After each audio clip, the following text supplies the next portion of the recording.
Councillor Pierce. Here. Councillor Chambers. Here. Councillor Miller. Here.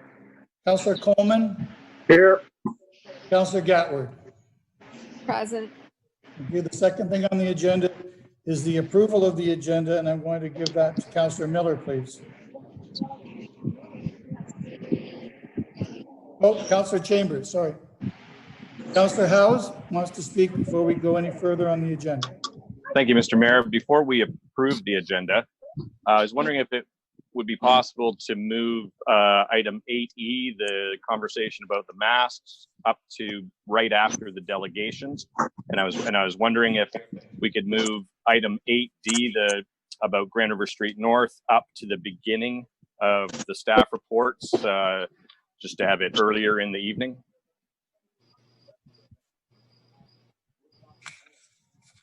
Anyone opposed to that? Call Councillor Gatward. Thank you, Mr. Mayor.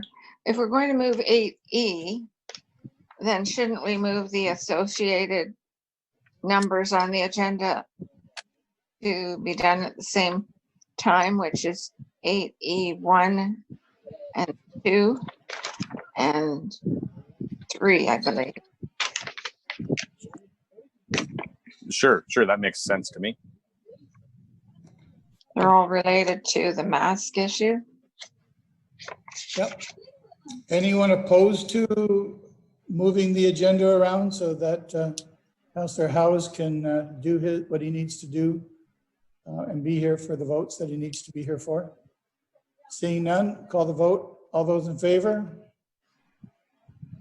Opposed? Not opposed, but I'll second it. I don't know if there was a seconder. Yeah, Mr. Mayor, Yes, sir. I will move that the agenda be approved and authorize the mayor to change it at his discretion. Seeking a Thank second. you. Okay, the I'll second. second that. I believe Councillor Miller is the seconder. Yep. Having a seconder, all those in favor will vote again. All those in favor. Thank you.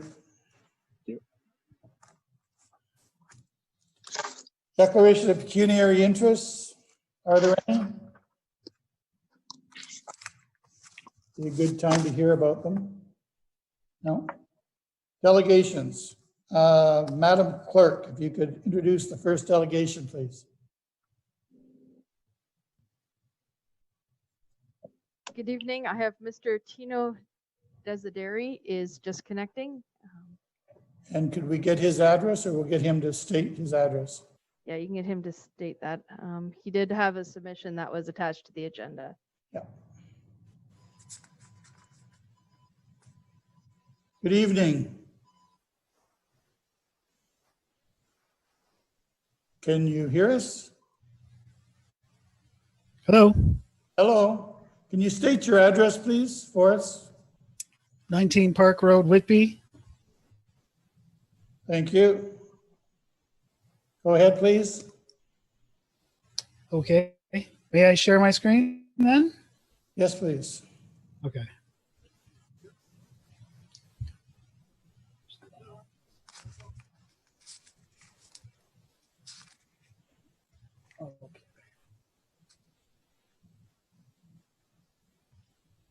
Okay, able to see my screen now? I can see it. Okay, great. Well, good evening, Mayor and council members. Thank you for allowing me this opportunity to speak. Right out of the gates, I'd like to address the elephant in the room, which are the masks being mandated or not approved by the manufacturer or any other organization that's suitable for containing a virus. Right on the mask warning label, it says this product is not a respirator and will not provide any protection against COVID-19 or any other virus or contaminants. An ear loop mask does not reduce the risk of contracting any disease or infection.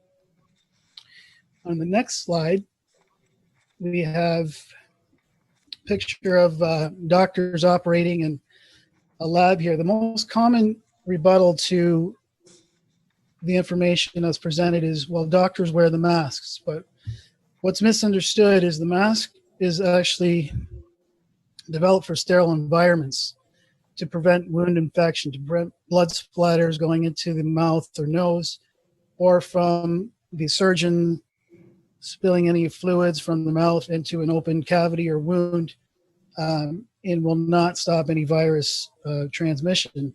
The proper suit up for that is shown on the right, which is an airtight suit with a face shield and its own oxygen supply. And let me just knock down here. So with these last two slides alone, I would think that would be enough information, but I'm going to go into detail some clinical studies provided by medical sources. And the first one here is the American Journal of Infection and Control. And what they're stating in this report is they conclude that surgical masks do not offer protection with that of respiratory protective devices and are not certified by the National Institute of Occupational Health. The FDA should evaluate the use of masks for their original intended purpose, which is wound infection, which is what we talked about on the last slide. The WHO on their website says at the present time, the widespread use of masks everywhere is not supported by quality scientific evidence. And to the right, we have a Canadian source, the Infection Prevention and Control Canada. There's no evidence to suggest that wearing a mask will prevent the spread of infection in the general public. Improper use of the mask may in fact increase the risk of infection. I can go into that a little bit more in detail later. Another source here is the New England Journal of Medicine. It says, we know that masks offer little, if any, protection from infection. Public health defines exposure to COVID as face-to-face contact for at least a few minutes, up to 30 minutes before there's any potential danger. The chance of catching COVID from passing interaction in a public space is therefore minimal. The desire for widespread masking is a reflexive reaction to anxiety over the pandemic. And, right here, and this slide is just showing the mask's performance when it's just passing the fluids right through, the droplets right through the mask filter. And on this slide here, we have firefighters holding CO2 meters. These meters are OSHA approved and calibrated. They use these meters when they enter unknown territory to make sure the air quality is good and not going to be passing out from low oxygen levels or high concentrations of carbon dioxide. And I'd like to show you a video. I'm going to stop sharing this and go to another video here. I think it's here. Let's see, this one here. Just going to play about 30 seconds. This CO2 meter is showing the level of carbon dioxide in the mask.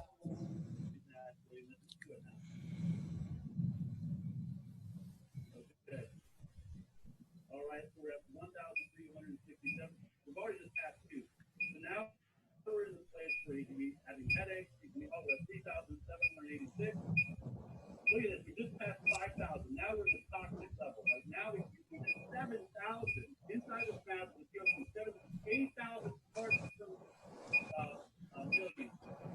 billion. Okay, so you can see the meter stopped showing. I'm just going to share my screen again. Let me get back here to my Zoom call. Right here. So the meter went off the scale at that point, could not even register the amount of carbon dioxide in the mask, which was beyond toxic levels, and that was 30 seconds. Can you imagine a child wearing these masks, or anybody, for 10, 30 minutes, hours throughout school?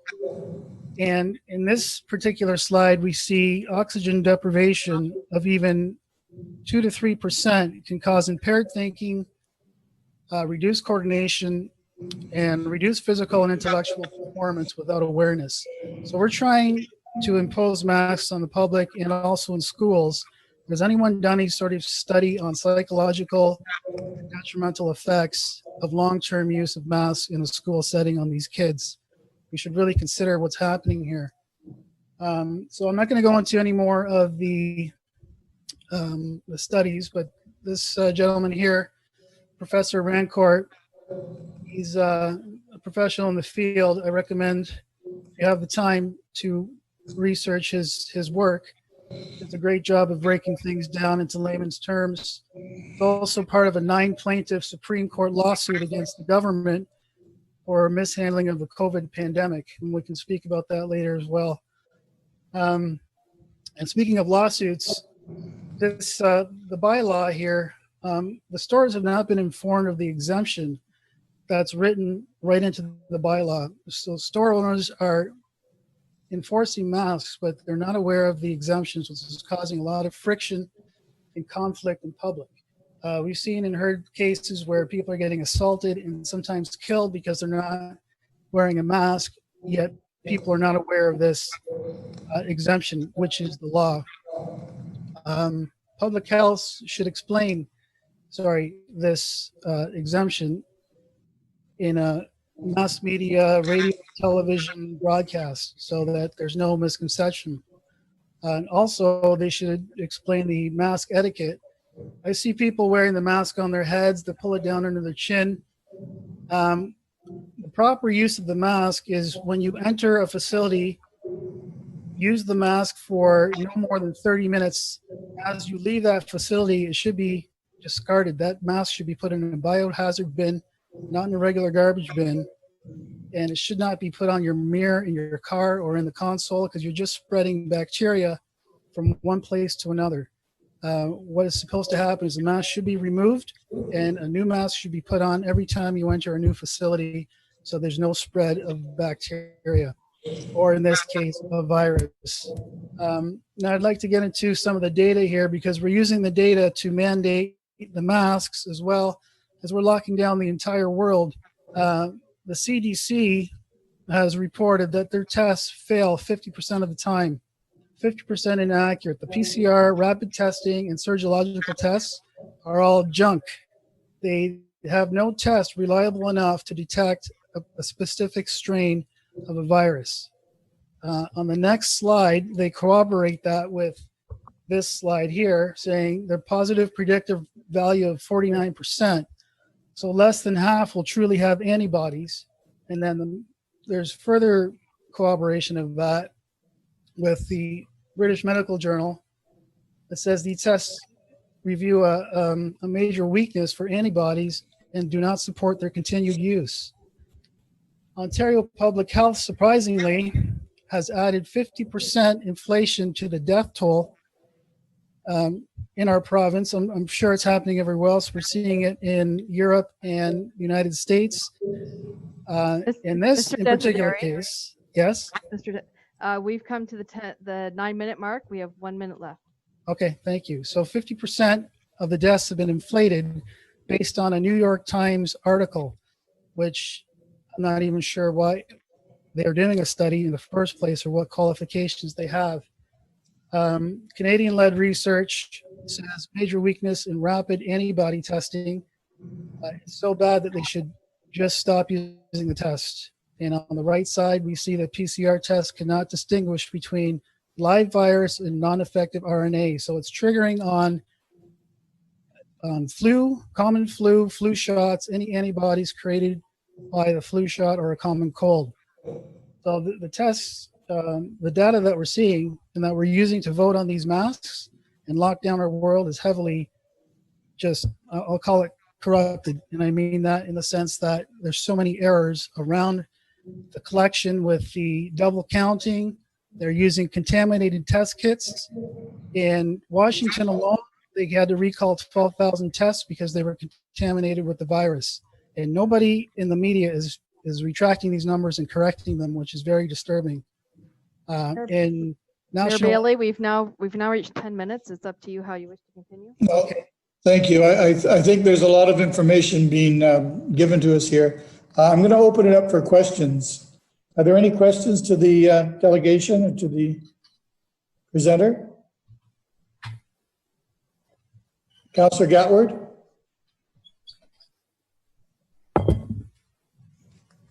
Thank you, Mr. Mayor. Through you to the delegation. I note that you mentioned Dr. Rancourt, and I was pleased to hear that. We did have a letter from Dr. Storyhon, who lives in Ward 5 in the county of Brant, and she also mentioned Dr. Rancourt in her submissions to council and speaking against mandatory masks. So thank you for your collaboration on his data. And she referred to him as one of the leading experts. So do you have a medical degree? That's my question, because you seem very technically. The reason I seem that way is because I'm in a group, an activist group, which contains or has a lot of medical experts within our group. So I do converse with doctors and virologists and lawyers and that sort of thing, a lot of professionals in our group. And I would love for them to speak with you on this topic. Actual qualified doctors, licensed doctors, virologists, the whole game. And we have had a few doctors respond to us on this issue, including Dr. Storyhon. And she's not in favor of masks for a number of reasons. And I know we had others as well. So thank you very much for your information this evening. Thank you. Are there any other questions to the presenter? Councillor Laferriere? Thank you, Mr. Mayor. Through you, I'm wondering, you said you were from Whitby. I'm wondering if you read the staff report that's being presented today on the mask bylaw. Our staff report. I have not seen the report yet, but I would love to read it. Okay, well, it's in the publicly available package since Friday. I'm also wondering, you're not a doctor. I know Dr. Storyhon is a naturopathic doctor. My understanding is Dr. Rancourt is a physics. His PhD is in physics. Correct. Yeah, University of Toronto. Okay, so no medical doctor. You have no evidence from a medical doctor. Well, I have biostatistician. Well, if I could just finish, or a biostatistician, an epidemiologist presented so far. I'm sorry. The last you broke up in the last. I'm just wondering if you have any. I didn't see you present anything from a medical doctor, an epidemiologist, a biostatistician, professor of biology. All the reports I cited were presented and written by doctors and scientists. So okay, sorry. Yeah. The one you had presented about case the 50% inflation. I read that study, and my reading of that study wasn't that it was saying that deaths were inflated. It's saying that there's a formula to look at potential outbreaks and transmission, and they in that one study they added a 50% sort of marker to see where it might go in the future. Is that correct? From what I read in that on the PDF from the site is they added the 50% because of a New York Times article that they summarized through the New York state pandemic counts. And I'm not even sure why they would add 50%. To a formula that looks at transmission rate possibilities in the future. Just last thing is, you've made this presentation at a few other councils, I believe, or could you tell us which other councils I know you're from Whitby, but what other councils have you made this presentation at so far? KW Council was just one other. Oh, okay. Well, thank you for your time. I really appreciate it. Thank you. Thank you. Are there any other questions? Seeing none, thank you for coming out tonight and talking to us. We have a lot to think about, and you've given us more information. So thank you very much. Thank you. Take care. Thank you.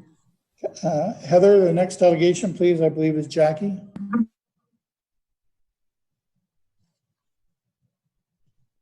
The next delegation is Curtis Littlejohn. He's just connecting in. Okay.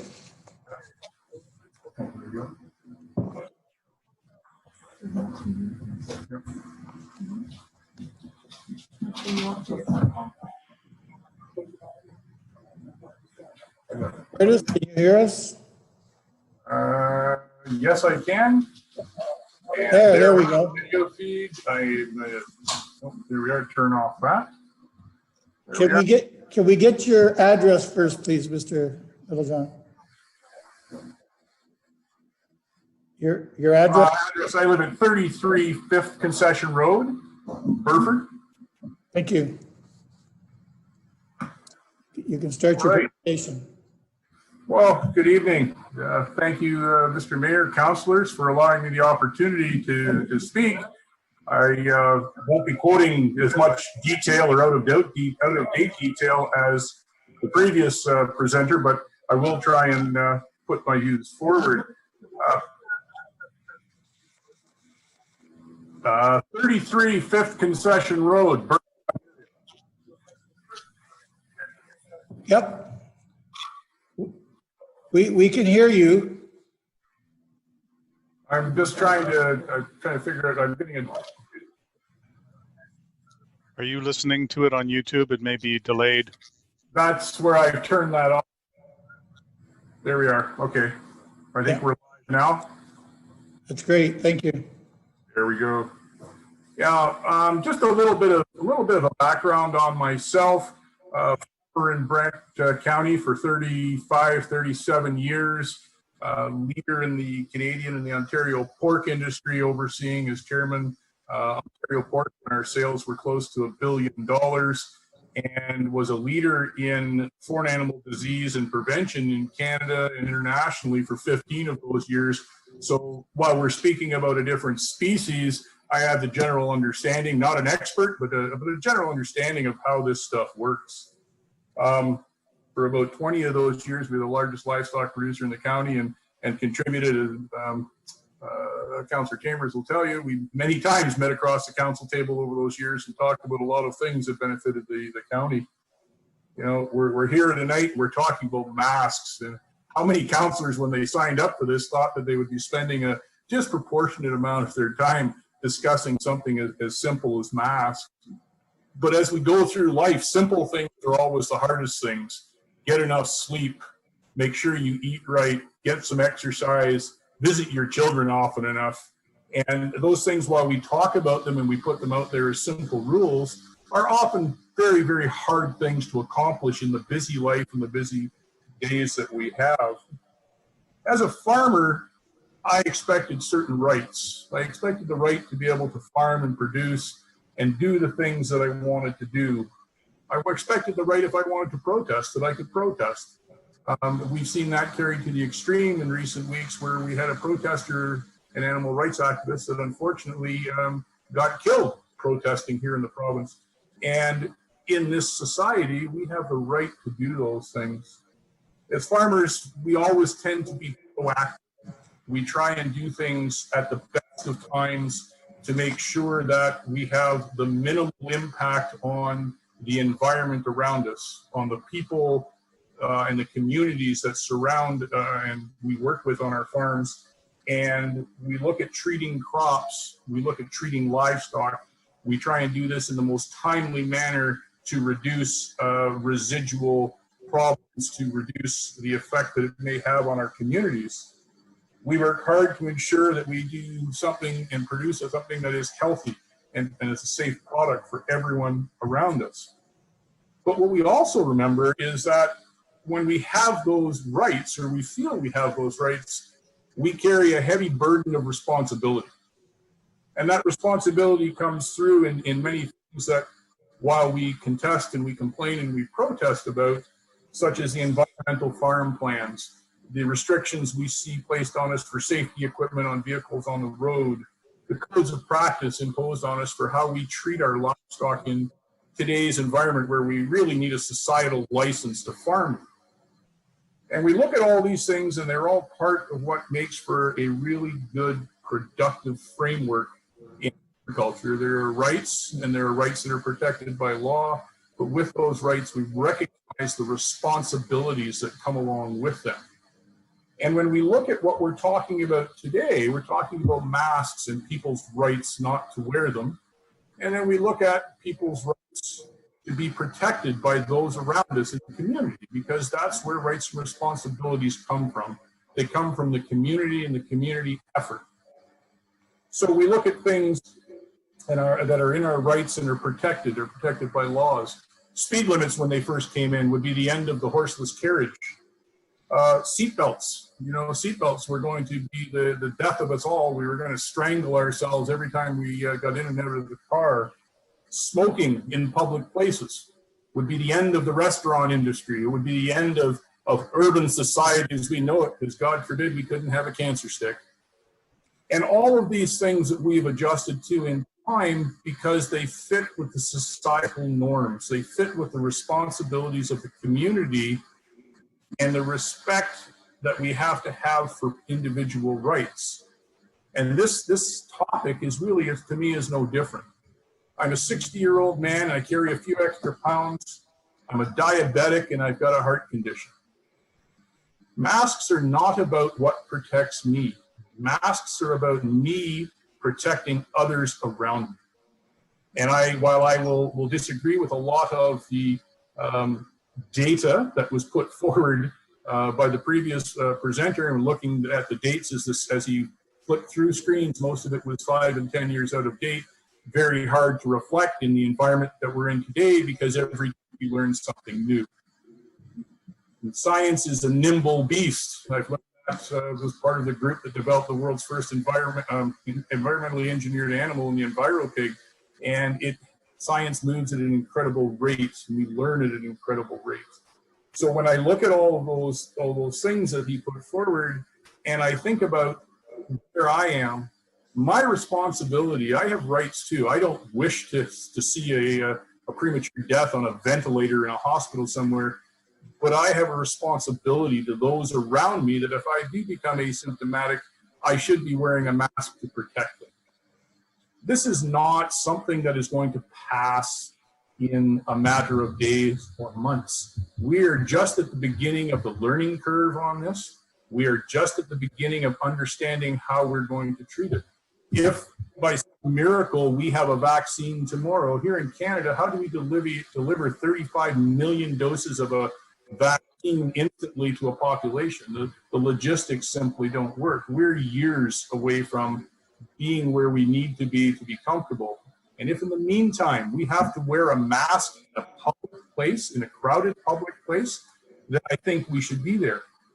As you know, and you'll hear as other presenters go on tonight, and you'll hear it from me a little, this is an emotional topic. This is not one that is soundly rooted in science. For everyone on my side of the case that comes out and says we should be wearing masks, there will be somebody that finds a piece of literature on the mighty internet that says, no, we shouldn't be wearing masks. What we're looking at here is doing everything we can to reduce the spread. And when we look at Ontario Health, Health Canada, the CDC, the World Health Organization, the European Commission on Disease Prevention, all of these people will agree that is it a perfect solution? No, it's not, but it helps. And everything that we can do to help protect our community does our piece to help protect the greater good here in Canada, the greater good, in fact, around the world. So we need to do everything that we can for this. We need to look at how we can best make sure that it's done. I struggle myself when I see some people entering places not wearing masks and saying, oh yeah, I have a medical condition. I'd love to challenge them on it, but obviously it's not my responsibility, but we do try. You have to, all of you are in a very difficult situation. This is a political, emotional thing. But you have to remember that leaders take responsibility, they accept the blame, and then they credit the community or those around them with doing what needed to be done to achieve the goal, the greater goal. And that's really where we are. That's all I've really got to say on it. I'm prepared to answer questions on any of the topics that you would like, but thank you for your time. No, thank you for your time. Are there any questions to the presenter, please? No? Well, thank you. Thank you for coming and speaking with us tonight. You've given us a lot to think about. And it's nice that you came in and gave of your time, and your opinions. I think they're very valid. So thank you. Thank you again. Bye for now. Bye-bye. Heather, the next delegation, please. The final delegation of the evening is Mr. Ryan Imran, and I believe he's connected now. Hi, Ryan. How are you doing today? Good, good. Thank you for taking your time to come and speak to us tonight. Thank you so much for having me. So before I start, just really quickly, I don't live in the area. I'm from Newmarket, Ontario, and you may be wondering, well, what's my agenda if I don't live in the city and I'm out here? I have a sister who lives in St. George. The parents live in Lake Paris, Ontario, and the grandfather lives in Lake Paris, Ontario too. So most of my family lives in the area. And that's why I thought I would kind of come out tonight.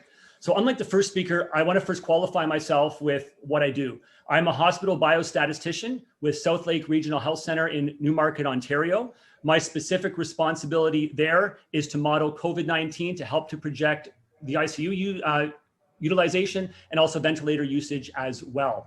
I'm a former employee of the Public Health Agency of Canada. I have been published in the Diagnostic Microbiology and Infectious Disease Journal. I have worked alongside Sick Kids in making their guidelines that they released last week for the return to school in all of Ontario.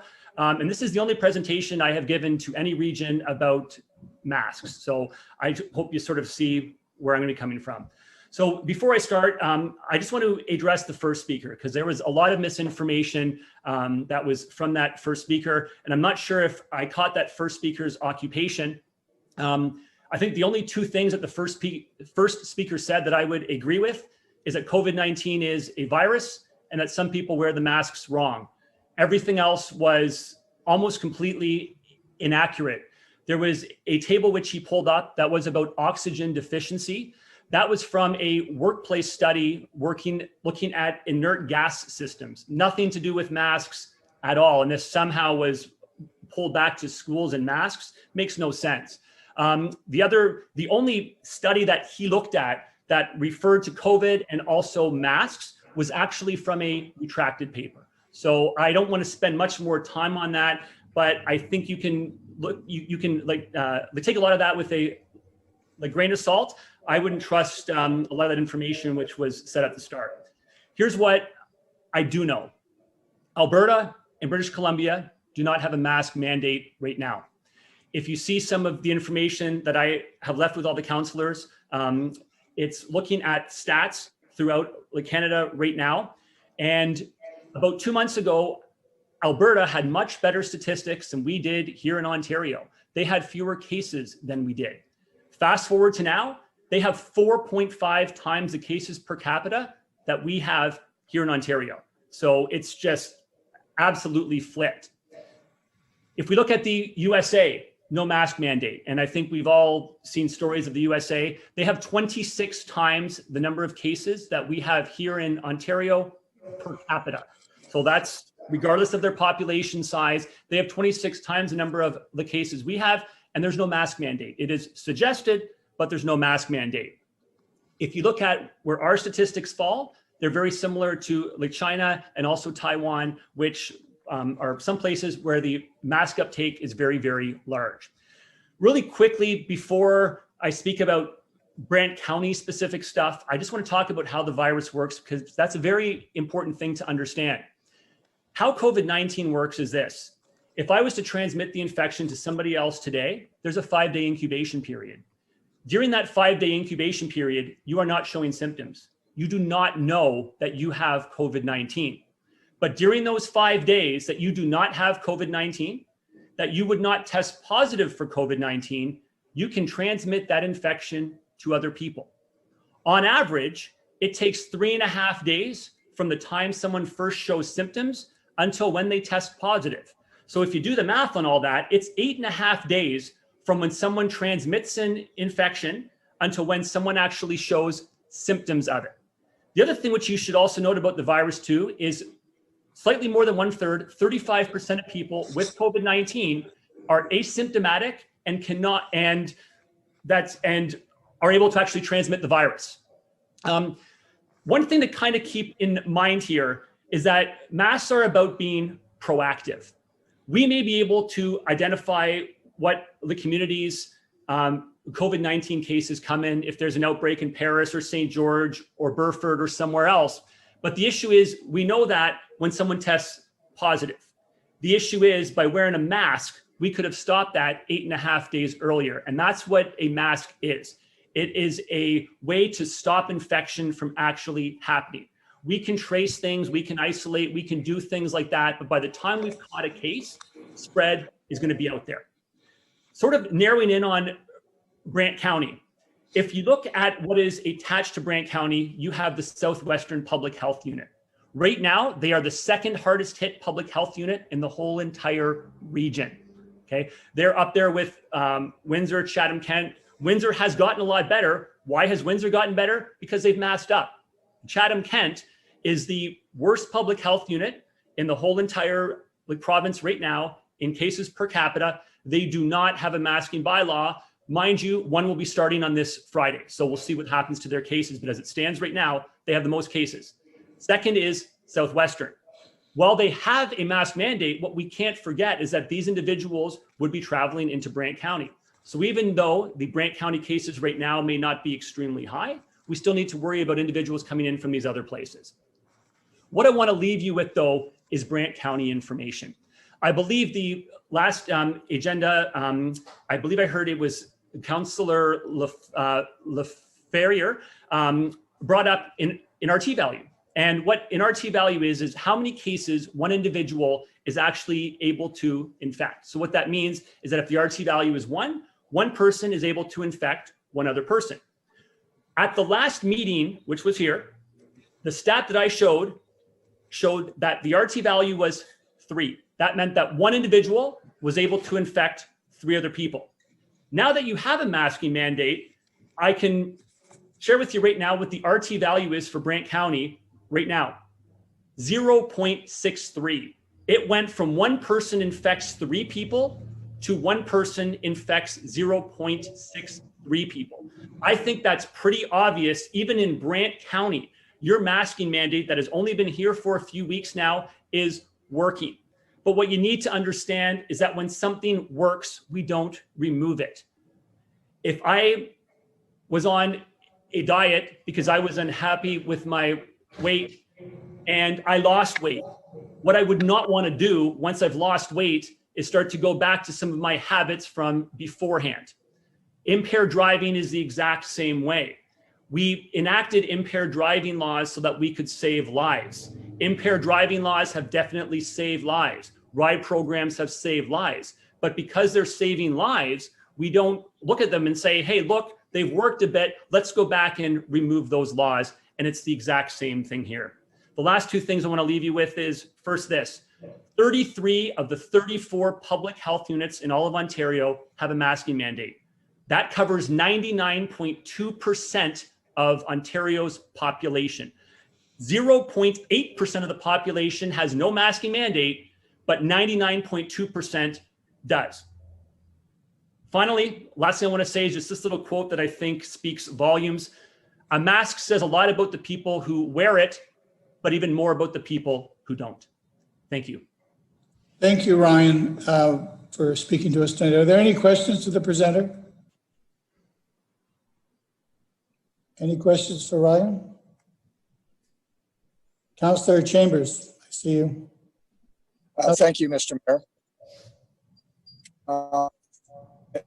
Ryan, I think it's Ryan I'm speaking to, through you to the presenter. Yeah, you're sort of lagging there, Councillor Chambers, okay? You want to try? Okay, my question is to the presenter. And my question is, you had mentioned the Southwest District Health being covering Oxford, Elm, Thomas. The medical officer has issued an order through letter of instruction. I'm just could maybe express opinion on whether which Oxford Southwest Health Unit with the provincial or with the HPPA order in comparison to a municipal bylaw such as Haldeman, Norfolk, or County? In your opinion, is one better than the other? Are they equal, or what would the difference be between a provincial HPP order issued by an MOH as opposed to a municipal bylaw? Were you able to understand enough of that, Ryan? I think I caught most of that question. I'm not really qualified enough to speak on the legal differences between a bylaw versus how an order works. The one thing that I would suggest, based off of watching the last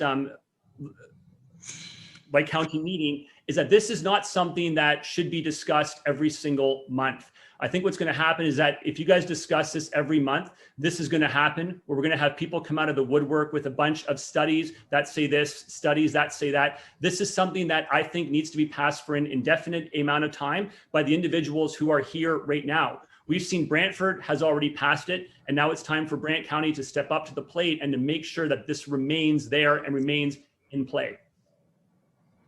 Thank you, Ryan. Are there any other questions for Ryan? Councillor Chambers, you want to go? With respectfully, my question really didn't get answered. I understand it. Let me make it as simple as I can. In your opinion, Ryan, is it better to have a municipal bylaw, or is it better to have a provincial order to lessen the spread of the virus? Yeah, okay. Yes, now I got what you're saying. Okay, so what I would say is that a provincial order would be preferred, but we're in a situation now where one was not offered, and because one was not offered, we had to have 33 of the 34 different municipalities implement their own masking mandate because of that. So we've already seen we cannot rely on the provincial government for this because they're not going to pass anything. They've left it up to the public health units, and they've stepped up, and the various regions, the various public health units, they've implemented enough masking bylaws right now that it is going to cover 99.2% of the population. So where I would like to see it province-wide, that ship has kind of come and sailed. And I don't think we're going to see that now. And it's unfortunate because you're right. We've got this patchwork system where we have one community that does this, one community that does this. There's exemptions here, there's exemptions not there. And I agree fully with what you're saying. It would be nice to have one overreaching arc. We're not going to see that. And that's why it's up to the communities to pass it for now. Maybe if all 34 do, maybe we'll have one mandate that just oversees everyone. That would be a fantastic idea where to go in the future. Thank you, Ryan. Any other questions? Councillor Gatward? Thank you, Mr. Mayor. My question is for the clerk. At the beginning of this presentation, it was stated that we all had information from Ryan. I'm not sure what his last name is, but I don't have any advance information about this presentation, and it wasn't on my agenda. Heather? It was in the addendum package that was distributed this afternoon. And what time was that? 2:30 maybe? Okay, I'll have to double check. I don't believe I got it, but thank you for that. Any other questions for Ryan? Seeing none. Oh, Councillor Ferrier. Thank you. Thank you, Ryan, and through the mayor to Ryan. Thank you for your presentation and trying to look for your family that lives here. There is a amendment that's being requested by Councillor Chambers today. I'd just like to read it to you, that the County of Brant face covering bylaw be amended to include a provision that people attending churches, places of worship be exempt from wearing face coverings, provided the congregation has and follows an effective COVID mitigation risk reduction plan. I'm just wondering what you might think of that. I'm leaning towards supporting it if it's similar to the same provisions that restaurants and gyms and places like that, and churches still have, including social distancing, certain capacity limits, just like restaurants have. I don't think it's special treatment if it matches what we've done for some other establishments. But I'm wondering what your thoughts are on some of those exemptions. I know some places have had exemptions for churches, etc. And maybe also if you could give your opinion about age exemptions. Yeah, for sure. So I think the first thing to address is about the churches receiving an exemption. I guess my only concern from a scientific standpoint would be the fact that we've seen a lot of super spreader events associated with like churches where we have like choir singing, where we have individuals talking very loud, responding. And when that happens, we have like increased droplet spread. And what's going to happen is that the droplets spread very, very far. And there's been some studies done out of USA and also some Asian countries too that have linked super spreader events to some of these situations. What a super spreader event is where one individual is able to lead to multiple cases, maybe 9, 10, 15, 20, 30, 40 cases from just one infected individual. So that's the only thing that I would like caution you about is that if the masks are not on, you really need to maintain proper distancing. And just to go back to, looking at the gyms and so forth, I know that there are some gyms in the area that I'm in that they allow you to take off your mask when you're doing heavy cardio, but those heavy cardio situations, they're far away from everything else. So the treadmills are far away from everything else. They've been socially distanced. So that would have to be associated with at least 2 meters of spacing between churchgoers. I'd still be worried about a super spreader event, but that's just the science behind it. I guess it's up to you guys to debate, whether that should be allowed in a church and whether it should be like consistent from one place to the next. You also asked about age exemptions. And age exemptions, I think, are an interesting thing that we're looking at now. At least when I was like consulting sick kids, what I mentioned to sick kids is I thought we should be masked from JK and up. Sick kids, their original release said that they should have no masks for any school age people. And we kind of reached that happy medium of grade 4 and up is what was kind of done in the end. And I believe that's age 10 and up. As a teacher who has taught like elementary and secondary school, and you may be thinking, I thought you were a hospital biostatistician. I am. I'm also a teacher too. I have taught elementary school. I have also taught secondary school as well. And I know that we can get kids to wear masks. You could always, place an exemption of maybe 10 years of age and then, just expect people under to do it. But in my honesty, what I've seen from these studies is you could expect it, I think, from those age 5 and up to wear a mask. And I think a lot of parents would be able to work with this as well. That's my opinion on that part. As a parent of a 2-year-old and a 4-year-old, I tend to agree. So just want to double back about the church piece. So restaurants are open, but it's not restaurant business as usual. Churches are open. They currently aren't business as usual. If we're able to maintain distancing and have some adaptations, and I've talked to 3 different church leaders today that all seemed very on board with that they don't want it. The super spreader events were sort of church as usual, and maybe even more people than normal coming and celebrating and wilding out, for lack of a better term, which was causing this sort of super spread. Right. Okay, thank you. Yeah. Right. So I think that if you had these other things in play as well, maybe like a plexiglass barriers, maybe some other things like that too. If you had families separated from each other as well, and you had the church at the capacity maybe no more than like a 25 or 30%, it's going to go hand in hand with other things. And I think we always need to keep this in mind too. This isn't just about masks. We need to pair this with physical distancing, hand hygiene, and other things as well. Thank you, Ryan. Are there any other questions to Ryan before we let him go? Councillor Bell. Thank you, Mr. Mayor. Through you to Ryan. Just following on from what Mark was talking about with respect to churches, I belong to a church where the average age of the people is probably close to 70. So they're in that bracket of people that are more vulnerable. Do you have any thoughts about relaxing requirements of masks in that situation?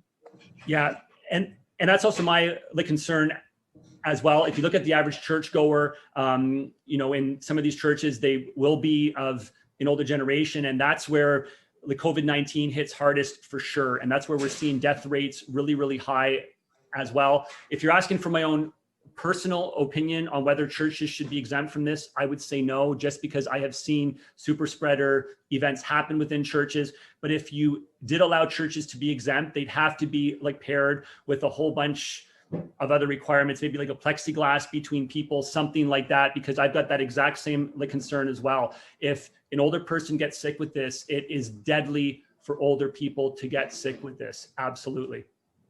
Thank you. Yeah. Thank you, Councillor Bell, and thank you, Ryan. Thank you for taking the time tonight. There's no other questions. Say hi to your mother for me. I've known her, I guess, for almost 45 years. And it's nice that you came and made the time for us tonight. And thank you so much for having me. See you later. Thank you, bye. Peace. There are no other delegations tonight, Madam Clerk. No, I have no others. Seeing none, how do you want to handle this, Councillor Coleman?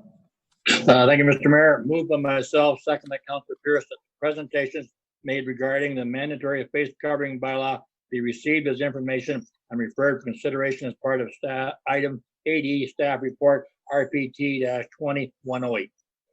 Any questions, concerns? Everyone knows what they're voting on. All those in favor to receive? Opposed? Carried. Thank you. We'll go on, I guess, to 8E. Is that what you have next, Madam Clerk? Correct, 8E, including the 3 sections of correspondence that are attached to 80. All right, so everyone has their little book here of all the letters. Heather's got them broken down into postal codes or local people and out-of-town people, just so that you... Sorry? I'm sorry? Councillor Gatward? Okay, so we have them broken down so you can see where the letters came from. With that being said, I can call on Mr. to make his report. Councillor Gatward, is there something you're trying to say? Please put yourself on mute, Councillor Gatward. Councillor Gatward, we can hear you. No, thank you. We'll call on Mr. Bradley to revisit the bylaw. Thank you, Your Worship. My report item 80 on the agenda is before you. I think the report is fairly straightforward. I did provide a bit of a summary on the status of mask wearing in terms of how it's perceived internationally, nationally, provincially, and locally from public health units. I also summarized the jurisdictions that abut the county and the status of mandatory face covering, mandatory face covering in those jurisdictions. And then finally, Your Worship, I would just note that it's our recommendation that if council wishes to extend this bylaw, they would do so by amending the existing bylaw, as the existing bylaw did contemplate extension. And so I've proposed an amending bylaw that would state that this bylaw shall expire on Wednesday, September 16th, 2020, unless otherwise extended by council. Noting that a report later in the agenda does identify September 15th as our next proposed special council meeting. With that, Your Worship, I'm happy to answer any questions. Well, I would just note that there is attachments to the agenda as well. There is an attachment as requested from Dr. Urbanski, our acting medical officer of health, which outlines her support for the continued enactment of the bylaw. Thank you. Are there any questions for Michael? Councillor Miller? Thank you, Mr. Mayor. If I got one question, and I don't believe the bylaw includes face shields. Am I correct on that one? Like, we have to wear a mask, not a face shield. A face shield's not good enough. Mr. Bradley? Thank you, Your Worship. The bylaw does not include face shields. However, in keeping with what some other municipalities are currently doing, we have when people have asked if they can wear a face shield, our response has been that that public health recommends the usage of a face covering, a cloth face covering. But if a face shield is the best option that the individual can use for reasons such as health or other physical ailments or things like that, then a face shield is acceptable. So we felt that was a balanced response to that. Yeah, okay, I appreciate the answer. If I read our acting medical officer of health on page 146, she talks about face coverings or masks, and I don't know what a face covering is. I thought it could be a face shield. So, so your answer basically is, for medical reasons, a face shield would be acceptable if I'm interpreting that correctly. Bradley? That is correct. Okay, thank you, Michael. Thank you, Mr. Mayor. Any other questions? Councillor Bell? Yeah, thank you, Mr. Mayor. Through you to Michael. A question on the scope of what's included in the bylaw. One of the folks that has written to us over the last weeks talked about the wearing of masks in common areas of apartment buildings. And I checked, I couldn't see that that was part of the listing of areas that were regarded as indoor public spaces. It seems to vary, as the previous delegation talked about, from location to location. Do we have a reason why we would not have included the wearing of masks in common areas of apartment buildings as a part of the scope? Mr. Bradley? Thank you, Your Worship, through you. Yeah, we discussed this. Again, we do consider this to be for public places, and public places are defined in the bylaw as places where people can come and go. They're open and accessible to the public. Our position is that most hallways, laundry rooms, spaces within an apartment building are not public places. There is usually any apartment building we've been in, it has a locked door, and therefore would not be a public place. And so again, we would we haven't applied the bylaw to those areas. Okay, thank you. Appreciate the logic. Councillor Gatward, you were next. Unmute yourself. There you go. Thank you. My question is, we've had the mask bylaw in effect now for 2 or 3 weeks. And overall, Brant County has had, I believe, 32 cases. How many of those cases were before we masked up or made masks mandatory? 32 in the county and 117 in the city. Do we know if we've had more cases in the county since we've made masks mandatory? That's my question. Mr. Bradley? Yeah, through you, Your Worship. Yeah, I don't know the answer to that question. The health unit tracks cases; it's their responsibility, and we don't. I can forward that question, or present that question to the medical officer of health tomorrow at our unified EOC committee, and I can provide a response afterwards. Thank you. Any other questions? Councillor Pierce? Not a question, Mr. Mayor, but when it's on the floor, I'd like to comment on it when the recommendation is on the floor. Okay. Councillor Chambers, do you want to bring your amendment now? I have a question still, Mr. Oh, just a minute. Councillor Ferrier? Thank you. Sorry about that. I just wanted to ask about how this has gone with bylaw and the department that is overseeing the education and enforcement around this. I know our communications have gone well, but a lot of the concerns and a lot of the letters we received are about the risk or the threat of people potentially being denied service, kicked out of spaces, not allowed to attend despite possibly having exemptions. I know we don't ask for proof of exemption, but what are the actual numbers of that? And also, have we seen an increase in crime? Because a lot of the letters were about wearing masks make it easier to facilitate violent crimes and theft. I don't believe we've had an increase in that. And I'm just wondering how many actual cases have been reported to the county of somebody being denied service, and if it's possible to know how much of that was in that first week versus ongoing, because I understand there could be confusion in that first week. Michael, who's going to speak to that?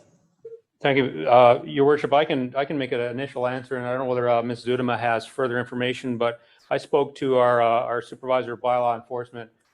I think the day that I completed the report, which was last Wednesday, he indicated that we'd had 11 actual complaints. We've had lots of comments coming in. I think there was, as of that date, and I mentioned this in the report, there were 69 calls, but a lot of them were comments about the bylaw. But we've had 11 actual complaints. He didn't indicate that any of them had been controversial or substantive in terms of conflict or confrontation, and all had been amicably resolved. I can't speak to the question about any crimes related to the wearing of masks. I can note that our EOC meets every Wednesday morning. Inspector Anderson, our detachment commander, and Staff Sergeant Ferguson both attend that. They have an opportunity to provide an update to that group, and they haven't mentioned anything regarding any increase in crime-related activities as a result of the face covering bylaw. But I can put that question to them tomorrow morning. So through you, Mr. Mayor, if I can ask one more question of Michael. Are you okay? Yeah, I'd just like to ask one more question. So there are 11 complaints. Could you just provide a little color for those watching at home and for those of us on the call? The complaint could be that, somebody felt the way a business handled it, or the signage wasn't proper, or something of that nature, which may happen. We have lots of public spaces here. The process is that they would call the county, and the county would hear the complaint, take the complaint, and then work with the business or public space that the complaint's about to try and resolve it and educate and problem solve. Michael? Thank you, Your Worship. Yeah, I think that your suggestion is exactly how we would handle it. If there was a question about whether a mask was should or should not be required in a public space, we would go out, assess it. We'd get additional information, including from the public health, from our local health unit, if required, and we would make that recommendation to the business owner of whether that space needed should have a face covering worn if people are intending that space. If it was a citizen who was refusing to wear a mask or a face covering, and the business owner, or vice versa, if a business was not requiring people to wear a face covering, and a client, one of their clients had called us, we would go out and investigate, and we would provide information. Again, we haven't really had to go any further than that at this point. So again, this is a learning curve for us, as is for most municipalities and jurisdictions in the area. So we will continue to handle these as they come forward, and we have a standing meeting every week with a group of us on these types of issues, as well as our EOC meeting. But we have a standing meeting regarding any of the current outstanding directives regarding COVID-19, including this now bylaw, where we can troubleshoot and discuss these things. Or alternatively, we would have a small group meeting and discuss it. And we'll seek legal advice if we need to as this goes forward. So, thank you. Any other questions, concerns? Councillor Chambers, do you want to present the amendment now? Actually, Mr. Mayor, I'd like to speak to the recommendation prior to getting to my proposed amendment, if that is okay. That's fine. Councillor Chambers? Then I'll just take a couple minutes to maybe make some clarifications and speak to the recommendation before us is to extend the bylaw. And I'll begin by saying, when I say MOH, I'm talking about the Medical Officer of Health, not the Ministry of Health. MOH is easier to say than Medical Officer of Health. I'll begin, as I began last meeting, by saying that I do wear a mask, and I support and encourage everyone to wear a mask, and I support mandatory masking. What we don't support is the tool that is being used to ensure that masks are mandated, and that municipal bylaw. My preference is, and I believe it's a better tool, to have a Section 22 order by the MOH. That is what has been done a mile to my left in Oxford County, Elgin County, and St. Thomas. The MOH of the Southwestern Health Unit has issued a order through letters of instruction, and that is how they are dealing with the mandatory mask. And as I said last time, that is my preference. I believe that is the better tool, and that's why I did not support the recommendation to have a municipal bylaw, because my preference is, and I believe the delegation alluded to the fact that it is probably preferable to have MOH order over municipal bylaw. That having been said, I recognize that that is not happening here in the Brant County Health Unit, because the medical officer of health, the MOH, has chosen not to issue an order, but instead rely on municipal bylaws. And that is why I did not support the recommendation to have a municipal bylaw last meeting. But as I think you will see the record, that I did support all three readings of the municipal bylaw that mandated masking. And I believe that the same route is going to be taken this evening. I believe that we will, by vote, extend the bylaw, because I don't think anything has changed to away. So just to capsulize what I said, my preference is a Section 22 order by the medical officer of health. I believe is a better tool, is more strict, and can be enforced with the strength of the Health Protection and Promotion Act, with stiff fines, etc. So that having been said, I will close now and speak again when I'm going to be suggesting an amendment to the bylaw, if indeed we vote to extend duration of the bylaw that is presently in force. Thank you, Councillor Chambers. Moving forward in tonight's meeting, you'll have to understand that you're not giving us very clear, we're not getting your signal very well. So you're a little choppy and a little muddled there. So if we don't sort of hear what you're saying, give us a minute. It's not that we're not listening to you, we're just not hearing you properly. Councillor Pierce. Thank you, Mr. Mayor. Are we able to comment on the recommendation now, or how do you want to do this? We haven't really got to the amendment, but the recommendation, sure, comment please. Okay, so if I could, Mr. Mayor, I would just like to take a few minutes here and just and talk about my thoughts and feelings about the face covering bylaw, if I could. And for the record, I did vote for the approval of the bylaw at the last county meeting. So first of all, let me start by saying that personally, I don't like wearing face masks or covering. They are uncomfortable at times, they're hot, and I have a tough time wearing them because when I have my glasses on, they fog up. I'm sure I'm not the only one that happens to. And let me also say that I understand that some people feel very claustrophobic when they're wearing a mask. Some feel anxious, and there's some people that have a difficult time breathing when they have them on. Sadly, I must also say, though, that there's too many people out there that are too quick to judge others for not wearing a face covering without knowing, or in some cases, not even caring what the reasons are they're not wearing them. Could be medical conditions, could be whatever. It doesn't really matter. They're not giving them the benefit of the doubt. But unfortunately, that's how some of our society acts and responds to a lot of different aspects of life. But let's be honest here, this type of behavior was happening long before COVID. There's been many people state that the county has implemented this face covering bylaw. They're not going to shop in our county, and they're not going to support our local merchants. If they have to wear a face mask, they're going to go to other municipalities to do their shopping. Well, as it's been stated earlier tonight, and I think as everybody knows, pretty much all municipalities now have enacted a face covering bylaw. So again, it's not just the county that has done this. Although there's some reports that indicate that in fact it may help wearing a face covering to prevent you from contracting it.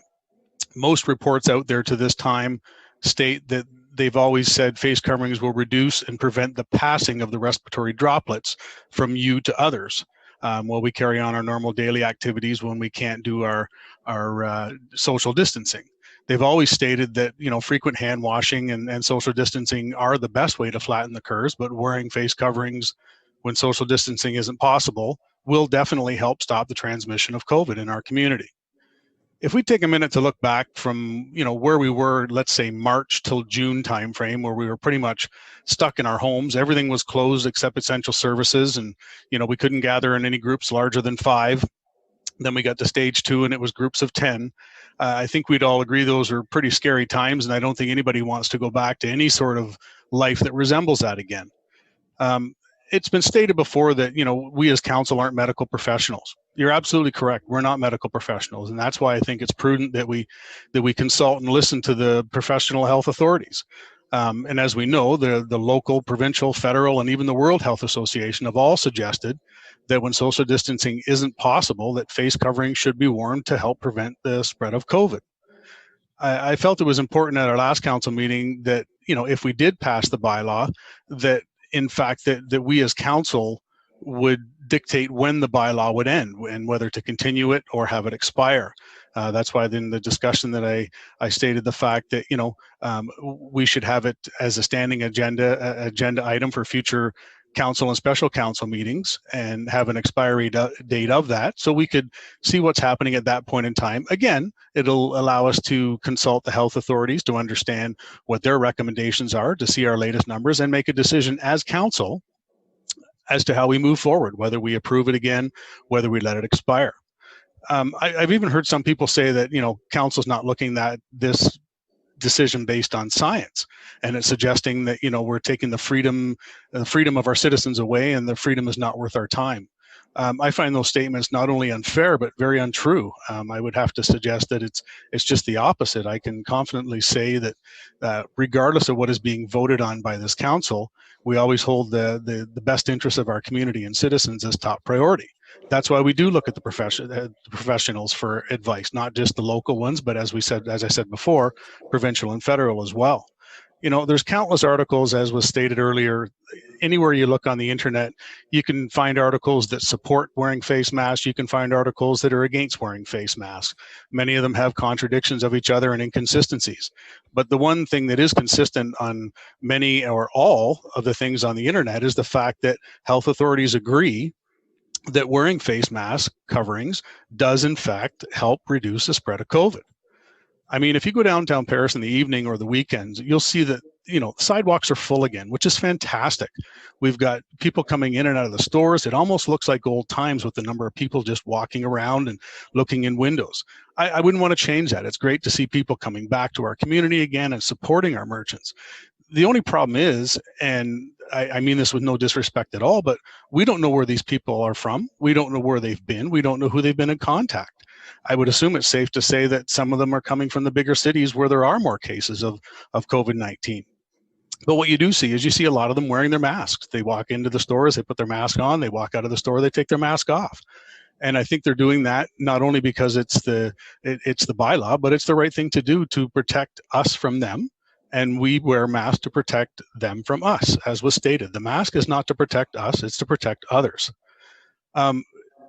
Some of the visitors, you know, you talk about this asymptomatic. You know, people can be walking around with no symptoms at all. They wouldn't even realize that they had the virus, nor would anybody else around them understand they had the virus until potentially, unfortunately, maybe be infected by it. But the use of face coverings definitely does reduce the amount of the air droplets that are being passed between people. To sum it up, I'd just like to say that, you know, there's some people that do not wear face masks properly. I think we all agree with that. But I would like to send kudos out to our communication staff at the county. They've done a great job to try and educate people how to wear masks through all different types of media. But in the end, it's up to each one of us to do our part. You know, although wearing a face mask is something that we don't necessarily want to do, and as I said earlier, it can be uncomfortable.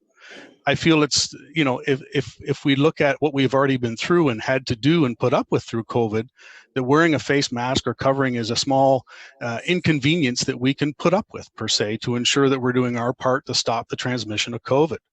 It's kind of a temporary measure to help ensure long-term benefits. And I've heard a few people say that. A little discomfort and inconvenience now, to me, is not a good reason enough to take this bylaw away. Now, all that said, and thankfully, as been stated a few times here, the number of cases in the county is very low. I feel that canceling or not extending the bylaw at this point in time would be very premature. And with the last thing, I will be supporting this again, and I appreciate the fact of the amendment that may be coming forward with the expiry date of September 16th. And something, if we can just go back to Mr. Littlejohn that spoke earlier, the phrase he used, and I think it's fantastic. He says, simple things are always the hardest things to do. Well, wearing a mask is very simple, and for some it's very hard to do, and I appreciate that, but it is the right thing to do. Thank you. Thank you, Councillor Pierce. Anyone else have any comments or questions? Councillor Laferriere? Councillor Laferriere? Yep, I won't go over everything Councillor Pierce said, although I agree with all of it. It was very well stated. I just want to touch on a few things. One, that we have had low cases, and that's because we've been very proactive from the beginning, right? We did things like closed our library weeks before, or 10 days before the province said all libraries need to close. We've done the same thing with recreation and sports. We've had a history the entire time that this has been going on of being proactive on best practices and measures and being safer rather than sorrier, in my opinion. And I think we need to continue that. I think the piece about people judging each other, and it goes both ways. Like, look, I've been called every name in the book about this, and I haven't received one letter this week about the Grand River Street North EA, which we used to have 500 people show up at a meeting have to yell at us, and now it's all masks all the time. I think the genie's out of the bottle in terms of people judging one another, and I hope people on both sides of this issue stop that. I don't think it's helpful for our community, but that was happening before we enacted the bylaw with people's individual choices of whether or not to wear a mask, and it's going to happen after. And a number of the emails that were against the bylaw did say that they know that the bylaw has exemptions, but they're really concerned about how people feel about them. Well, we can't legislate that. We can't legislate people's feelings towards one another, and we're never going to be able to. That's not the function of what we do here. There's been some comments about, this is council and government control. Well, unlike other government, every person who is on this astute panel of councillors, we all live in this community, right? So anything that we do to control others, quote unquote, we'd be doing to ourselves, our loved ones, our families. So we're putting on the masks too. We're walking the walk, and when we talk the talk. And I do think it's getting better. So Councillor Howes and I have reached out to a number of businesses, churches, and others. I know other members of council have too. I just spoken to Steve about this only. And we're hearing from folks that some of the worries that they had did not happen. We're also hearing that some have, but maybe in lesser numbers than they expected. That when we hear things about, these horrible videos we see of people swearing and yelling at each other, assaulting one another, that we haven't actually seen that here. And I don't think we're going to see that here, and I hope we don't see that here, and we shouldn't see it here. But that we have exemptions for a reason, we have flexibility for a reason. And I think it's only going to get better over time. And in part because we are going to have amendments. We've already had 2 amendments, one to review it every month, another to around the ages. We might have another one today. We might have another one next month if this passes. And then just the last piece, and it's a little contradictory to what Councillor Chambers said, but in a very friendly way. I would also prefer this was done provincially or federally. But if I was a person who was against masking, I would prefer if it was done by us. And what I mean by that is that there's some level of democratic local control. There's opportunities for amendments. There's opportunities to take the temperature of the community and get facts on the ground. Right? Unlike the MOH, where all of us here are very open to discussing these things with our constituents and with the constituents of the county as a whole. And I think that's going to make this better over time and more manageable and more effective over time than if it was done by a non-policy person, right? I think we need to take their advice, but also we are able to see things as policy-minded individuals to make it more effective and more practical over time. So I'm going to continue, I'm moving it. I'm going to continue supporting this bylaw at this time. And I just want to thank everybody on both sides that reached out. everybody who was polite. About half of the non supporters of this were very, very polite, and half maybe were not so much. But it's all appreciated, and it's also part of a democratic process, which is sometimes messy. Thank you. Thank you, Councillor Ferrier. Councillor Coleman, did you want to speak? Mr. Mayor, yeah, I've had mixed feelings on this thing ever since we voted a month ago on this, and I've been chastised, I've been praised, and chewed out, and everything else. But my decision was not made until this afternoon, and then this evening when Mr. Littlejohn spoke, and I'm going to support the recommendation for the masking for another month. I have really mixed feelings on it, but I agree with Councillor Chambers. I think it does need to come from from the health and or the upper levels of government. But when I see that 30-some municipalities or of health have adopted this, I don't want to go backwards. And I think with school starting in 4 weeks' time, I've got 5 grandchildren that will be wearing masks. One won't because of his age. I think we've got to be there to protect them and to see how this goes in the future. So we can revisit this in a month's time, and let's keep it on going positive forward right now. Thank you. Thank you, Councillor Coleman. Councillor Howes. Thank you, Mr. Mayor, through you, and I'll be very quick and not try to not repeat anything. I've seen enough data to support us continuing a what some call a precautionary principle approach to this, and so I will continue to support our bylaw. I would like to take a minute to just encourage our community to continue to show kindness towards those who cannot wear masks. We don't always know all the stories, and I think it's just worth a polite reminder that for those people who cannot wear masks, we should show kindness towards them. Thank you. Thank you, Councillor Howes. Councillor Miller, please. Thank you, Mr. Mayor. I'm not out to change anybody's minds because I don't think anyone's going to change their mind. But I want to point out that this bylaw does have some real hardships for some people. And I believe Councillor Pierce, I think you're the one that said it's a minor inconvenience sometimes to wear it. And for some people, for us around this table, it is. For some, it's a real hardship. And I'll draw your attention to page 245 of our package. There's a letter from a Jacqueline, and she has a daughter who's hearing impaired. And this girl's ability to communicate has been severely compromised because she can't read lips anymore. I know for people that are visually impaired, they rely on obviously being able to hear people speak clearly. I'm not one that speaks clearly, and the masks muffle a lot of people's voices. I know, and I've talked to some people that have loved ones who have anxiety issues, and putting on the mask certainly doesn't help. Now, we all know about those with breathing issues. So I just, like I say, I'm not out to change anybody's mind, but I think it should be noted that this bylaw, you got to put yourself in other people's shoes periodically, but it does create real hardship for certain individuals. I'll leave it at that. Thank you, Mr. Mayor. Thank you, Councillor Miller. Councillor Bell first, please. Yeah, thank you, Mr. Mayor. You're aware that I'm the chair of the Board of Health, so I often have the opportunity to speak to our medical officer of health. I spoke to her today just to make sure that I fully understood that she was right behind this recommendation to have a mask mandate, and she said absolutely yes.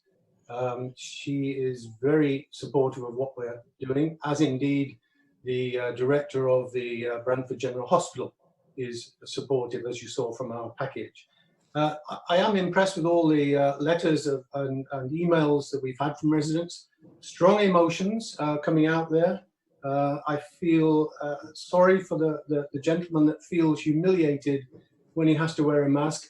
None of us feel comfortable, as Councillor Pearce mentioned, but it is for the greater good that we are doing this. And I would appeal to him to just put aside that sentiment and recognise the good that he is doing in this case. We've had a few residents that think masks being simple and common sense actually translates into distasteful, disgusting and rude. I'm going to excuse them. I don't think they're seeing this in the correct way.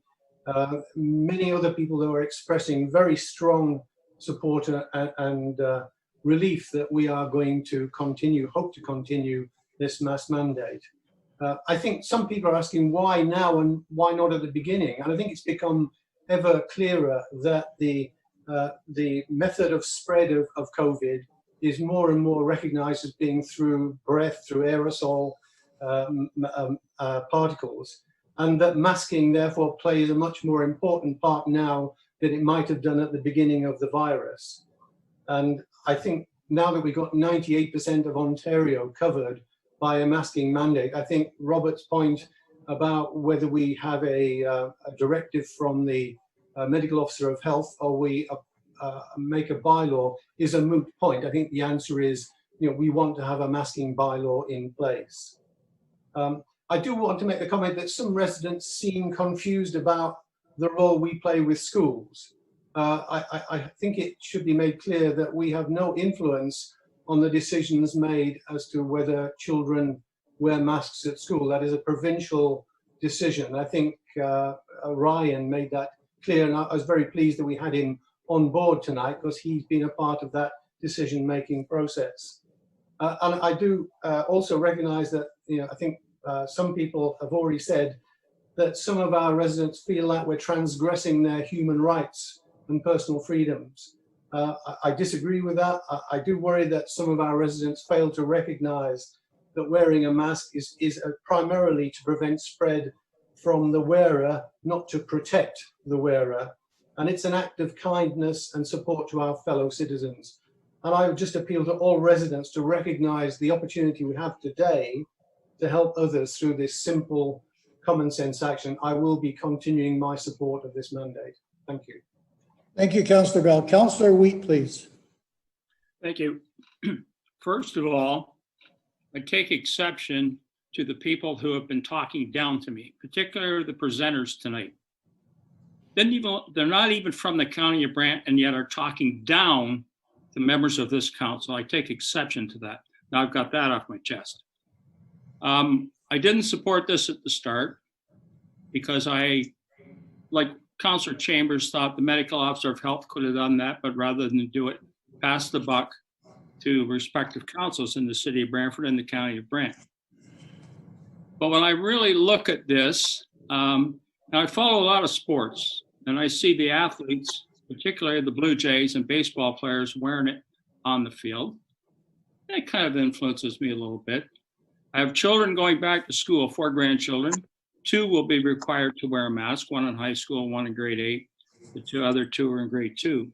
So I think I should encourage people to set a good example for our youth going back to school, because if they're going to have to, then I should have to. But I've already been doing it, and a lot of our citizens were already doing it before we mandated a bylaw. I saw the majority of people were wearing a mask voluntarily without being told to. I don't feel I had the right to tell people that they had to. But I think I need to set, and we all need to set a good example. Councillor Coleman pointed this out earlier because he's got grandchildren going back too. But where do we end this? Like a month from now, herein lies the problem. Say a month from now, our case numbers, in fact, they were really low today, but that's beside the point. But what if our numbers keep going down, lower and lower and lower, and we rescind the bylaw, and then a month later, numbers go back up and we reinstitute it again? This is going to throw confusion out to our residents. One minute we have it, the next minute we don't.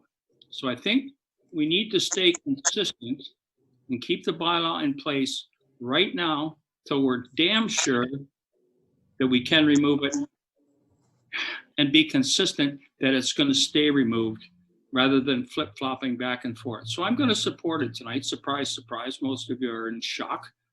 But I am going to support it because I think we need to remain consistent. And with my grandchildren, and I'm not just my grandchildren, but all children going back to school from grade 4 up need to wear a mask. I think the school boards have a tough time implementing this, and I'm going to try and support them by implementing this bylaw here in the county of Brant. And I think we need to remain consistent, because if we defeat it tonight, and who knows, we might have, because it was 6-5 last time, it was close. And then you turn around a couple months from now and put it back in, you're throwing out confusion to our residents. So I will be supporting it tonight. I'd like to add, we haven't even got this on the floor and we're already commenting on it. And I think we need to get it on the floor procedurally, get it on the floor first and then comment about it. Enough said, but I'll be voting yes. Why don't you put it on the floor then, Councillor Wheat? I don't have it to put on the floor, sir, but I would. Because I have it, Mr. Mayor. Okay. Do you want me to move the motion? Mark, absolutely. I'm not trying to pull the rug out from under your feet. No, not at all. But I just feel procedurally it needs to be on the floor first before you talk about it. So I'm just asking the mayor if he'd like me to put it on the floor. Let's put it on the floor. Okay. Moved by myself, seconded by Councillor Bell, that staff report RPT-20-108 be approved as presented, and that a bylaw to amend bylaw 72-20 to extend face covering bylaw until September 16th, 2020 be approved. Thank you. Councillor Bell. Councillor Bell next, please. He's already up. Just in response to Councillor Wheat, and I think his comment about how long we keep this going is a really important question. So again, in my conversation with the medical officer of health, I said, what would be the trigger for her changing her mind and changing her recommendation? And she came out with two things. One was extremely low rates of infection. And secondly, the presence of an effective vaccine. Now, if we think about that in real time terms, we might be talking about next year sometime. So do we want to have a process of bringing this question back month after month after month, as Councillor Wheat suggested, as talked about? I think we should seriously think about having a longer period of validity for this bylaw than 1 month. Councillor Gatward, you're next, please.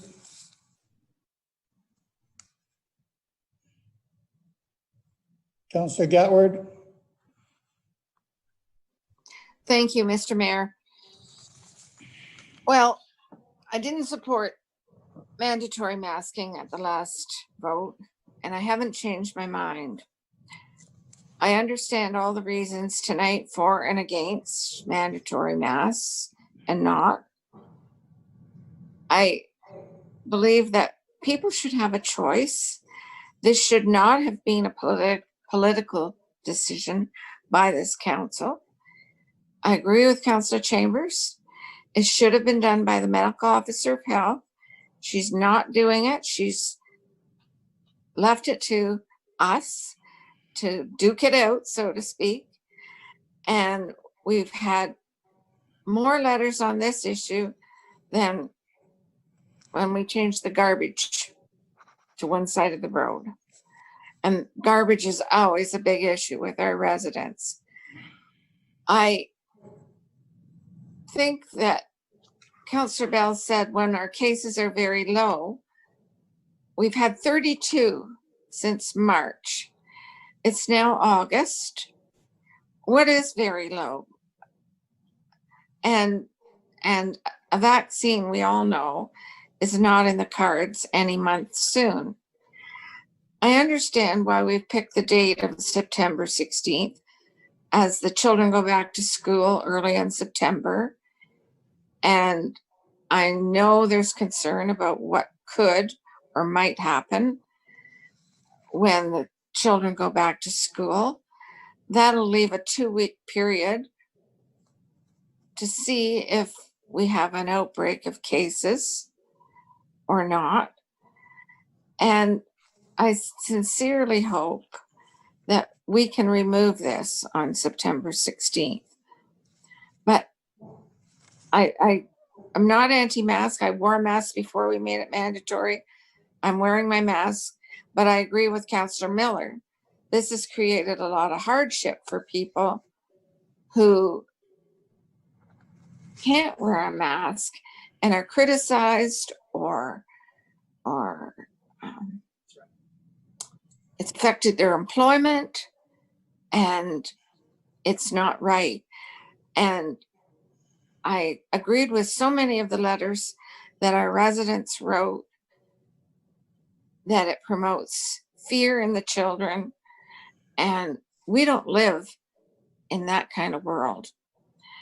And I couldn't help but think about the lady who wrote to us from the city of Brantford, who came to Canada 2 years ago because we're a free country. And I feel that masks should be a choice, and most intelligent thinking people will wear masks. I know that there was a party in Markham and it got out of hand and they had 200 people. I'm not sure what that's going to do to Markham's numbers, but I'm glad that the people of Brant are listening and being proactive in social and physical distancing and trying to obey the rules. However, mandatory masks are not the county's responsibility, and therefore I cannot, in good conscience, I cannot vote to force people to wear masks. Thank you. Thank you, And I Councillor don't think, Gallagher. and one more thing, Mr. Mayor, they give people a sense of false security, and the virus droplets, the virus can go right through the masks, especially the cloth ones. And I think that people are more adventurous, perhaps, if they're wearing a mask. Well, I can go and do this, even though maybe I'm an 80-year-old senior or a 70-year-old senior or a 90-year-old senior, because I've got a mask on, and that's going to protect me against getting sick. And it doesn't. And I hope people realize that. It may stop some of the spray if somebody sneezes, but I just don't feel it's our place. And it should be a medical decision to impose mandatory masks. So thank you very much. Thank you, Councillor Gatward. Councillor Chambers, you're next. Thank you, Mr. Mayor. I hope my reception is a little bit better this time. I'm going to speak closer to my tablet. I did want to respond to my colleague calling my point mute. And I still maintain that the medical officer of health has the medical expertise and the public health expertise to make a decision that would be a better decision than a political decision made by municipal politicians in the form of a bylaw. I too have served on the Board of Health. As a matter of fact, I have served with 6 different MOHs, and each one of them I respect to the utmost degree. They are fine people, they are experts, they are knowledgeable, and their passion for what they do is unparalleled. So just did want to respond. I'm not being critical of our MOH. I have the utmost respect for her, but I do believe that the best decision for the people would be made by an MOH rather than someone like myself sitting in a lawn chair who has no expertise whatsoever in public health, even though I've been on the Public Health Board for over 20 years and have served with 6 different MOHs. Thanks. Thanks, Councillor Chambers. Councillor Wheat, you're next. Thank you. It's your worship to Councillor Bell, I appreciate what you said, Councillor Bell, and I would really like you to make a motion that 1 month reviewing it from now, school will have been back for 1 week. And that's really not time to make an assessment on what may or may not happen with our children going back to school. That's pretty quick because they don't go back to September 8th, and you're looking at 8 days. And I would support you, Councillor Bell, if you were to extend that to at least October or possibly even November, because I don't feel, with the children only being back for 8 days, that's not a fair time to assess what has gone on in our schools. And no disrespect to our schools, but they've only been back. And some parents probably aren't going to send their children back to school at the start. This is a very controversial item. You're never going to be able to make whatever the provincial government did with the school system and the children going back. You're never going to be able to make the opposition happy anyway, and the unions.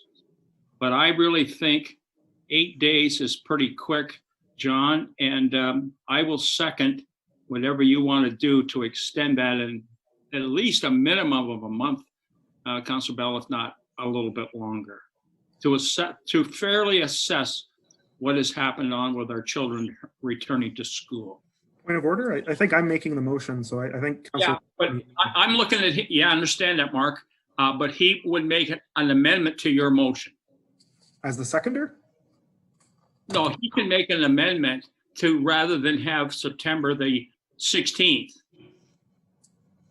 Yes, extended, because when he was speaking, he indicated to me, I was getting the impression that he wanted it to be a little bit longer. Did I misinterpret that, Councillor Bell? No, you didn't, Councillor Wheat. Councillor Bell, you want to speak to that?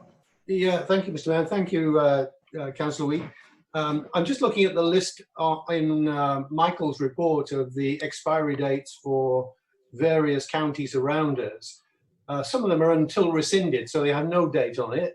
If I look at Norfolk and Haldeman, which are close by, and the city of Brantford, we're talking about a date which would be from now, it'd be sometime in October or in November. I'd be willing to say, to suggest that we wait until the October meeting, which would give 2 transmission cycles from the start of the school term. A transmission cycle I heard today is about 3 weeks. So that would give us 6 weeks beyond the beginning of the school term if we took a date in middle of October. So I would make that motion. Second. Councillor Wheat, are you still attached to that motion? Yes, whatever Councillor Bell wanted to move, I will second it, because I thought it should go beyond September. Thank you, Councillor Wheat. You never cease to amaze me. Any other comments? Councillor Pierce? Thank you, Mr. Mayor. So that's just a friendly amendment to the date of the recommendation here? That's right, 2 cycles. Okay, thank you. Councillor Laferriere. Thank you, Mr. Mayor. I just wanted to make sure, Councillor, through you to Councillor Chambers, I suppose. I didn't say your point was moot. I said I would prefer it personally, but if I was against masks, I would want some local control on it. Letting folks know that who are very much against the masks, that there is a sense of be careful what you wish for, because we are able to amend, and I think that is valuable.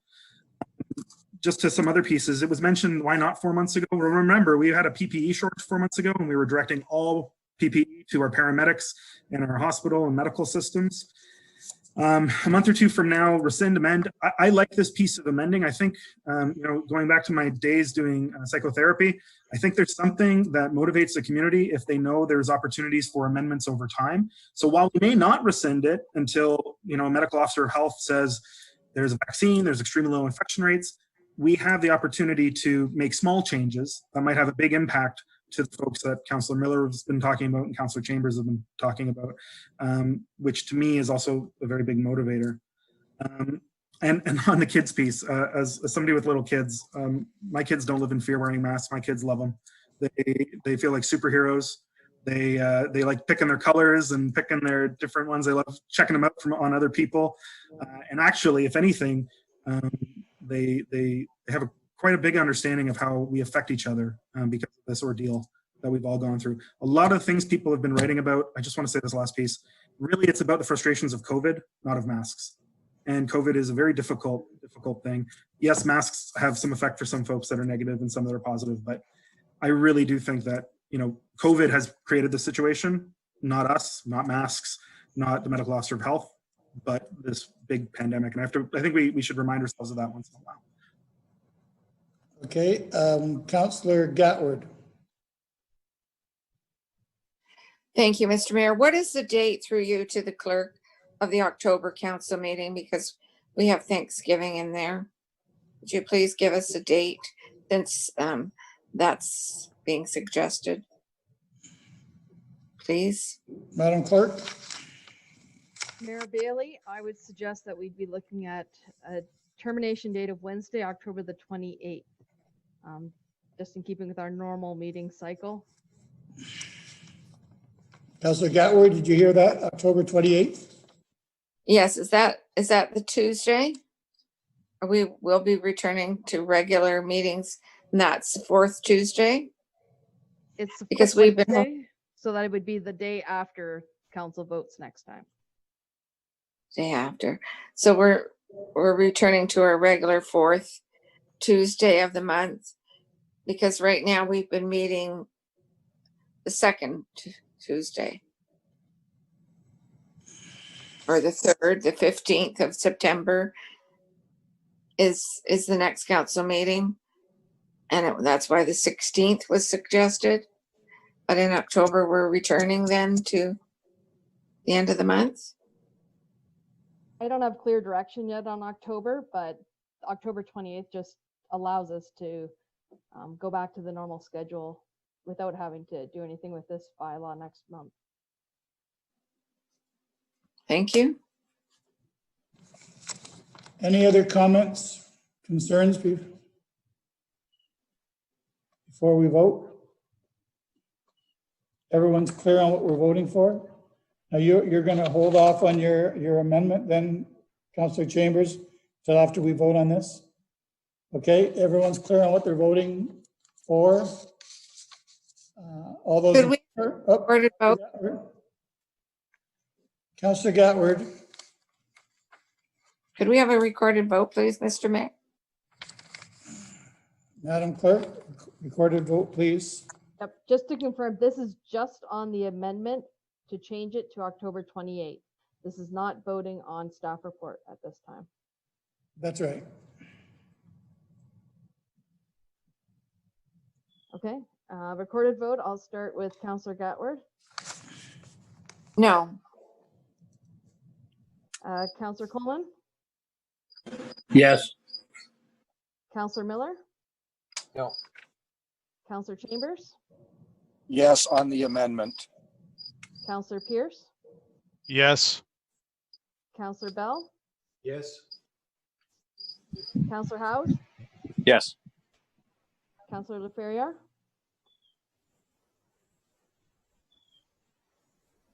Yes. Councillor McAlpine? Yes. Councillor Wheat? Yes.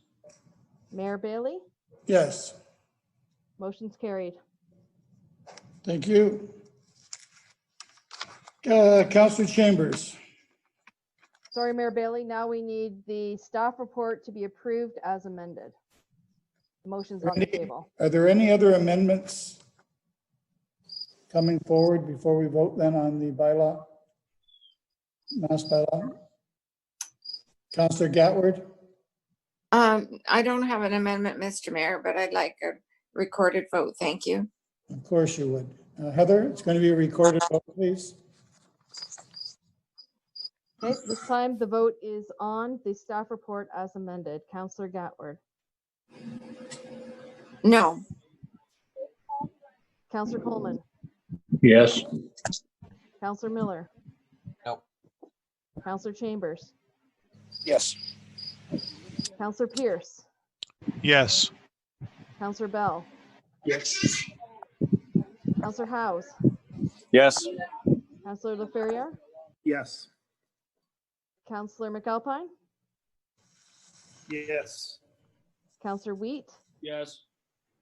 Mayor Bailey, Yes, motion's carried. thank you. Counselor Chambers.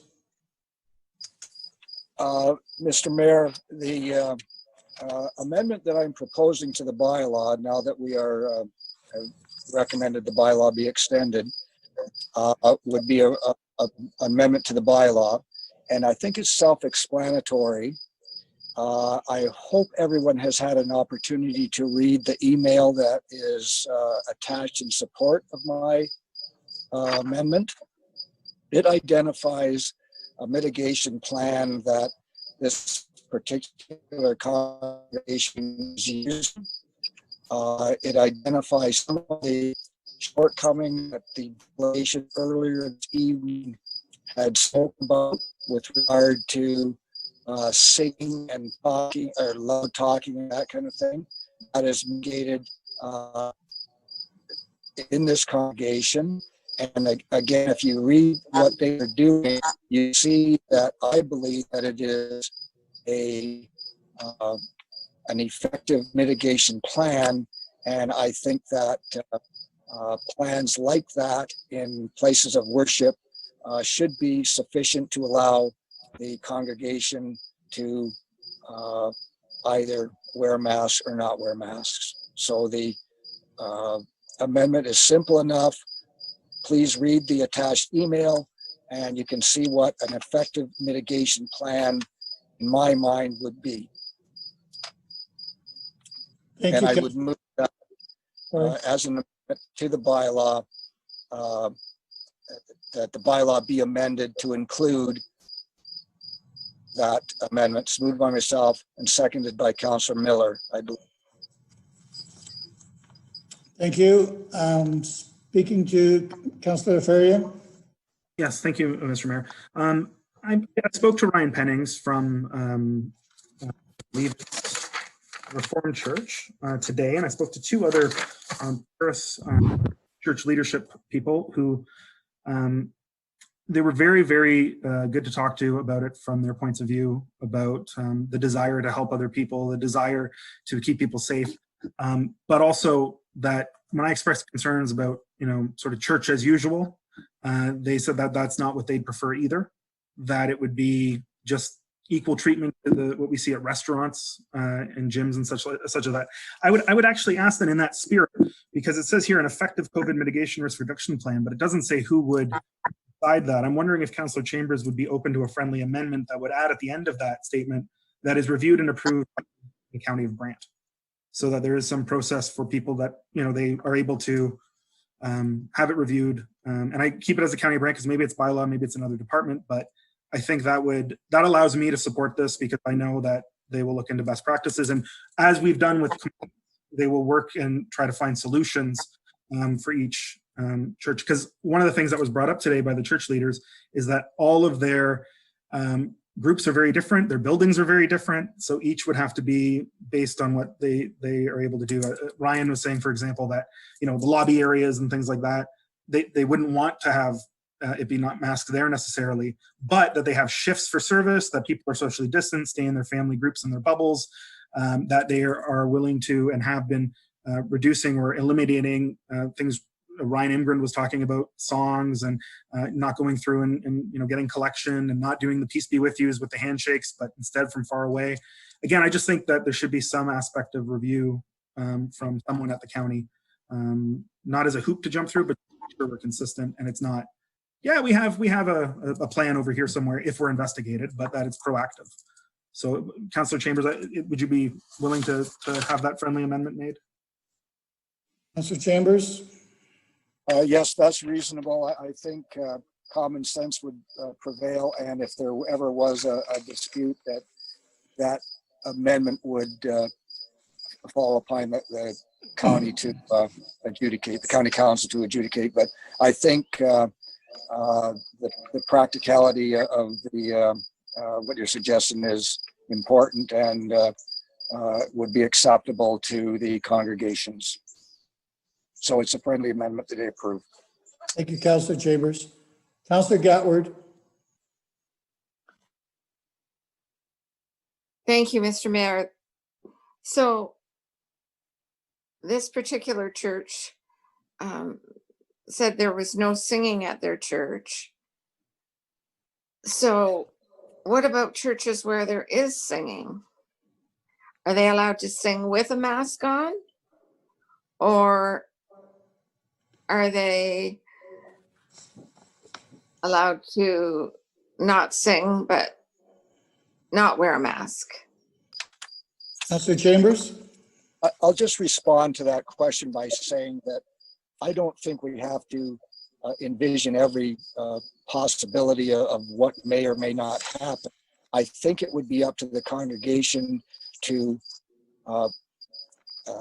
come up with a mitigation plan, and as Councillor Ferrier suggests, that it be vetted by the county, and if it was reasonable, then we could approve it under this amendment. And again, I'm not going to talk about each specific case of what may or may not happen in each specific church. I think that is what I mean by an effective mitigation plan. And as Councillor Ferrier correctly suggests, that it's vetted by the county and approved, then off they go. Thank you, Mr. Mayor. And if I might just follow up, I do believe that at the beginning of this, or near the beginning, the United Church of Canada had made some recommendations about singing, and they may be available to our county staff in helping them to review plans that churches put forward. Thank you, Councillor Gatward. Councillor Bell? Yeah, thank you, Mr. Mayor. Couple of thoughts. I'm pleased that Mark raised the issue of who would be the person responsible for determining what's an effective mitigation or risk reduction plan. That's a really good step, and I think if somebody in the county can perform that role, that's great. I know if it was a situation on a farm and we were dealing with an outbreak, it would be the medical officer of health. So I think the resources are there to help. I have to just make the point I made earlier. I think in respect of some churches, and I realize the church I go to may not be the same as every other one, we have a relatively aging congregation. This is a group that is at greater risk, as Ryan Ingram noted earlier when we talked about it. They, of course, don't have to remove masks. That we're offering them a choice, and I accept that, and that's reasonable. They also have some conflicts because the Diocese of Huron sets rules as well. So we need to just be aware that there are conflicts that will land on the doorsteps of our local ministers. But I think what we're doing is offering some flexibility, provided there is an appropriately well-defined and effective plan, and I can support it on that basis. Thank you, Councillor Bell. If there are no other questions, I have a couple of comments. Councillor Gatward? We can't hear you, Councillor Gatward. Thank you, Mr. Mayor. I forgot to mention. 8 o'clock. Councillor Bell is right about the aging populations of our churches. And when I first read this motion, it didn't make a lot of sense because the Canadian Research Council says that over 50% of our church congregants are 80 plus, 40% are in the 60 to 80% range, and the balance below 60 years of age. So as Councillor Bell has stated, this is a high-risk group that attends churches, and not all churches. At my church, it's very much like the statistics that I just mentioned. So I do have a concern about making an exemption for churches when we're not making the same exemptions in our schools and making children who are supposed to have good immune systems, grade 4 and up, wear masks. So just my opinion. And point of order, Mr. I Chair, hope we we're don't not, control the schools. I hope we're not going down a slippery slope here, that's all. Thank you, Councillor Gatward. Councillor Ferrier, please. Just to respond to that through you, Mr. Mayor. Well, simply that if a church felt it was high risk, they don't have to create an effective plan and submit it to the county, and they can just go on as they are now under the rules and they just wouldn't have the exemption. So it's something that individual churches can look at applying, for lack of a better term, but submitting on a plan, or if not, then they wouldn't be exempt. So I think the flexibility is there, and the simplicity of the bylaw is written. And I still plan on supporting it. And again, as Councilor Wheat said, we have no jurisdiction over schools, and they're technically exempt from us on this because they have not just the provincial, but they also have elected representation at the trustee level. Thank you. Any other comments? Again, as I said, I have a couple of comments. I'd like to thank Councillor Chambers, first of all, for bringing the amendment forward so early so that we had a chance to think about it. And I was able to call a lot of churches and Jehovah Halls, all kinds of Anglicans, everything, Baptists, everybody I knew that went to different churches, different congregations, and I got the same answer, that they were working it out. And that's a good answer. I don't know that anyone could give us a better answer. They're doing every other pew. They're doing more services a day. They're doing all kinds of things depending on the church and the layout of the church. And I think that it was a great answer. We're working it out. We're making it work. So I do believe that is what they're going to do. I believe that's the way they've always done it, even before this amendment gets supported. Even if this amendment fails, I think they're still going to work it out. Just because once they go into their places of worship, they will work it out because it'll be important to them. So with that being said, if there's no other comments, we'll have a recorded vote on the amendment, please.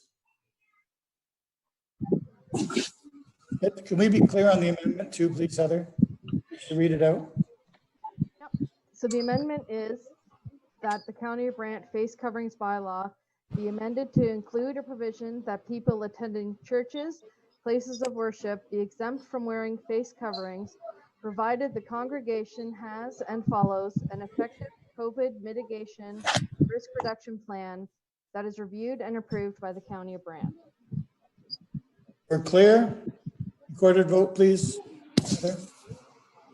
Then I will start with Mayor Bailey. Yes. Councillor Wheat. Yes. Councillor McAlpine. Yes.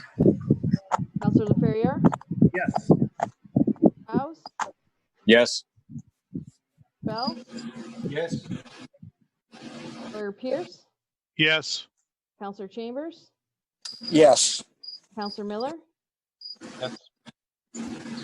Councillor Coleman. Yes. Councillor Gatward. Yes. Okay, motion's carried. Thank you. Thank you all. Moving on, we all have reviewed all the letters, obviously, before. We did that vote. Get rid of those. I believe we're now on item 5. Is that right? Yeah, Mr. Mayor, moved by myself, seconded by Councillor McAlpine, that the County of Brant Council minutes of July 14th, 2020, and August 4th, 2020 be approved. Good. We're doing them both together. Are there any comments to the minutes? Either sets of minutes? Seeing none, call the vote. All those in favor to receive? Opposed? Carried. Business arising from the minutes? None. Committee? Board meetings. Councillor Miller, please. Mr. Mayor, I got some business arising from the minutes, if I could. All right.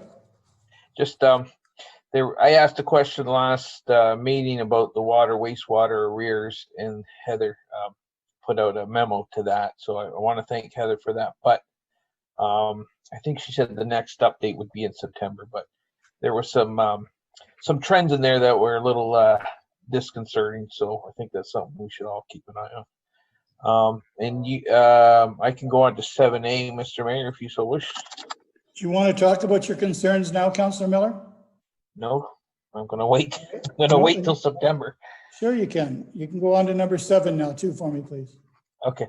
Hold on a second. 7A and B, are we separating them, or am I moving them both? You're moving them both. Okay. Because I have a question on 7A, but I don't need them separated. So moved by myself and seconded by Councillor Wheat that the following committee board minutes be received as information. 7A, Paramedic Police Services Committee minutes of August 4th, 2020, and the Police Services Board minutes and statistics of June 30th, 2020. Thank you. And you have a question to number A? Yes, I do. Thank you. And I would ask, maybe through you to Mark, if he could, that there was a talk of in the minutes of the offload nurse program. And I'm just wondering, it's on page 43, by the way, of our package. I'm just wondering if that offload nurse program is still being funded by the province. Councillor Laferriere? Yes, it is. Okay, thank you, Mark. Any other questions to either A or B? Seeing none, we'll call the vote. All those in favor? Opposed? Carried. Thank you. Councillor McAlpine for 8B, please. I think I've got 8B, Mr. Mayor. Oh, I'm sorry, actually, I think we're on 8D. We are going forward to the Grand River Street North report. we are Yes. 8D.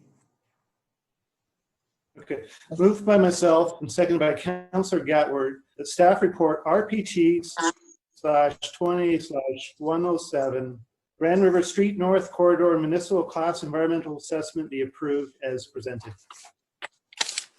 Questions and comments, please. Councillor Gatward, do you have a question? No. Okay, could you mute your microphone, please? Councillor House. Thank you, Mr. Mayor. We've all attended lots of meetings on this one, and we've seen a lot of mixed emotions within the community about this plan. And while not everyone loves this plan, I believe that doing nothing or starting over would be worse. And I know that members of this council in this term have heard some people reference, gee, we wish that council 25 years ago had built a second bridge over the Grand River when they had the chance, and you know, there's talk like that, and I think this council needs to make sure that we are proactive and taking necessary steps now to get ahead of what will only be a worse traffic situation if we don't take some of these design proposals now. So thank you. Thank you, Councillor House. Next speaker, Councillor Pierce. Thank you, Mr. Mayor. Through you.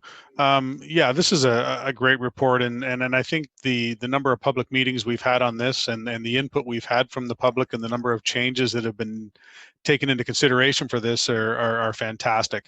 I do have a question. Page 120 of our package here, when it talks about the roundabout at Watts Pond Road. It talks there, it says property protection for future 2-lane roundabout. I'm just curious here, if we're building a roundabout there, would it not be cheaper in the long run to build it as a 2-lane roundabout right off the hop rather than build a 1-lane roundabout and then who knows, sometime down the road extend it to a 2-lane? I'm just curious as to cost factors and if just the construction again that will be impacting drivers trying to get around it. Mr. Walton. Through the mayor to Councillor Pierce.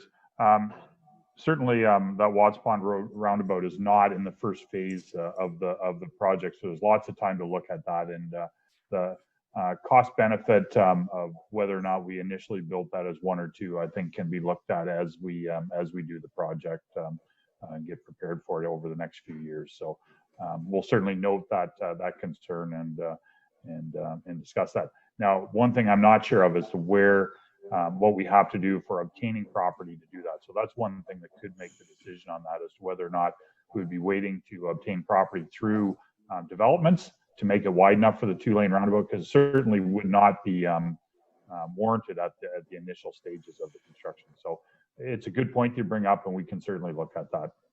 Okay, I appreciate that. And one more, Mr. Mayor, if I could, on page 121, when it talks about the how it's going to be hooking up to Hartley Road, that new street as it's called, do we own that property? Through the mayor to Councillor Pierce, no, we do not. Okay, that's what I thought. Okay, thank you very much. Again, thank you very much for this report. I'm glad we're at the stage we are. Okay, Councillor Miller, you're next. Thank you, Mr. Mayor. I guess we're doing this through Rob, because I think I know the answer to this one, Rob, but I'm going to ask anyways. Does the $35 million price tag, does that include the ultimate recommended plan? In the example, well, the one that I'm quite familiar with is that we're going with traffic lights at Telfer Place, and I think down the road, the ultimate recommended plan would be a roundabout there. I'm assuming, but like I said, I don't want to assume. Does that $35 million price tag include those ultimate recommended plans? Through the mayor to Councillor Miller, no, it would not. It would. That's the plan as it sits right now, 35 million. And that's the price tag. Okay. And yeah. I should just say this.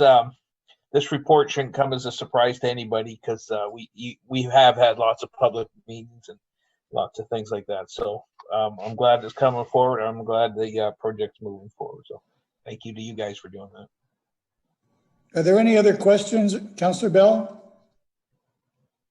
Thank you, Mr. Mayor. Through you to Rob. It is a super report, and I think we've gone through a very good process to get to this end point. We now have a 30-day window in which we ask for public opinion. If we have no objections, then we'll move this forward into our detailed planning. What constitutes an objection? Through the mayor to Councillor Bell.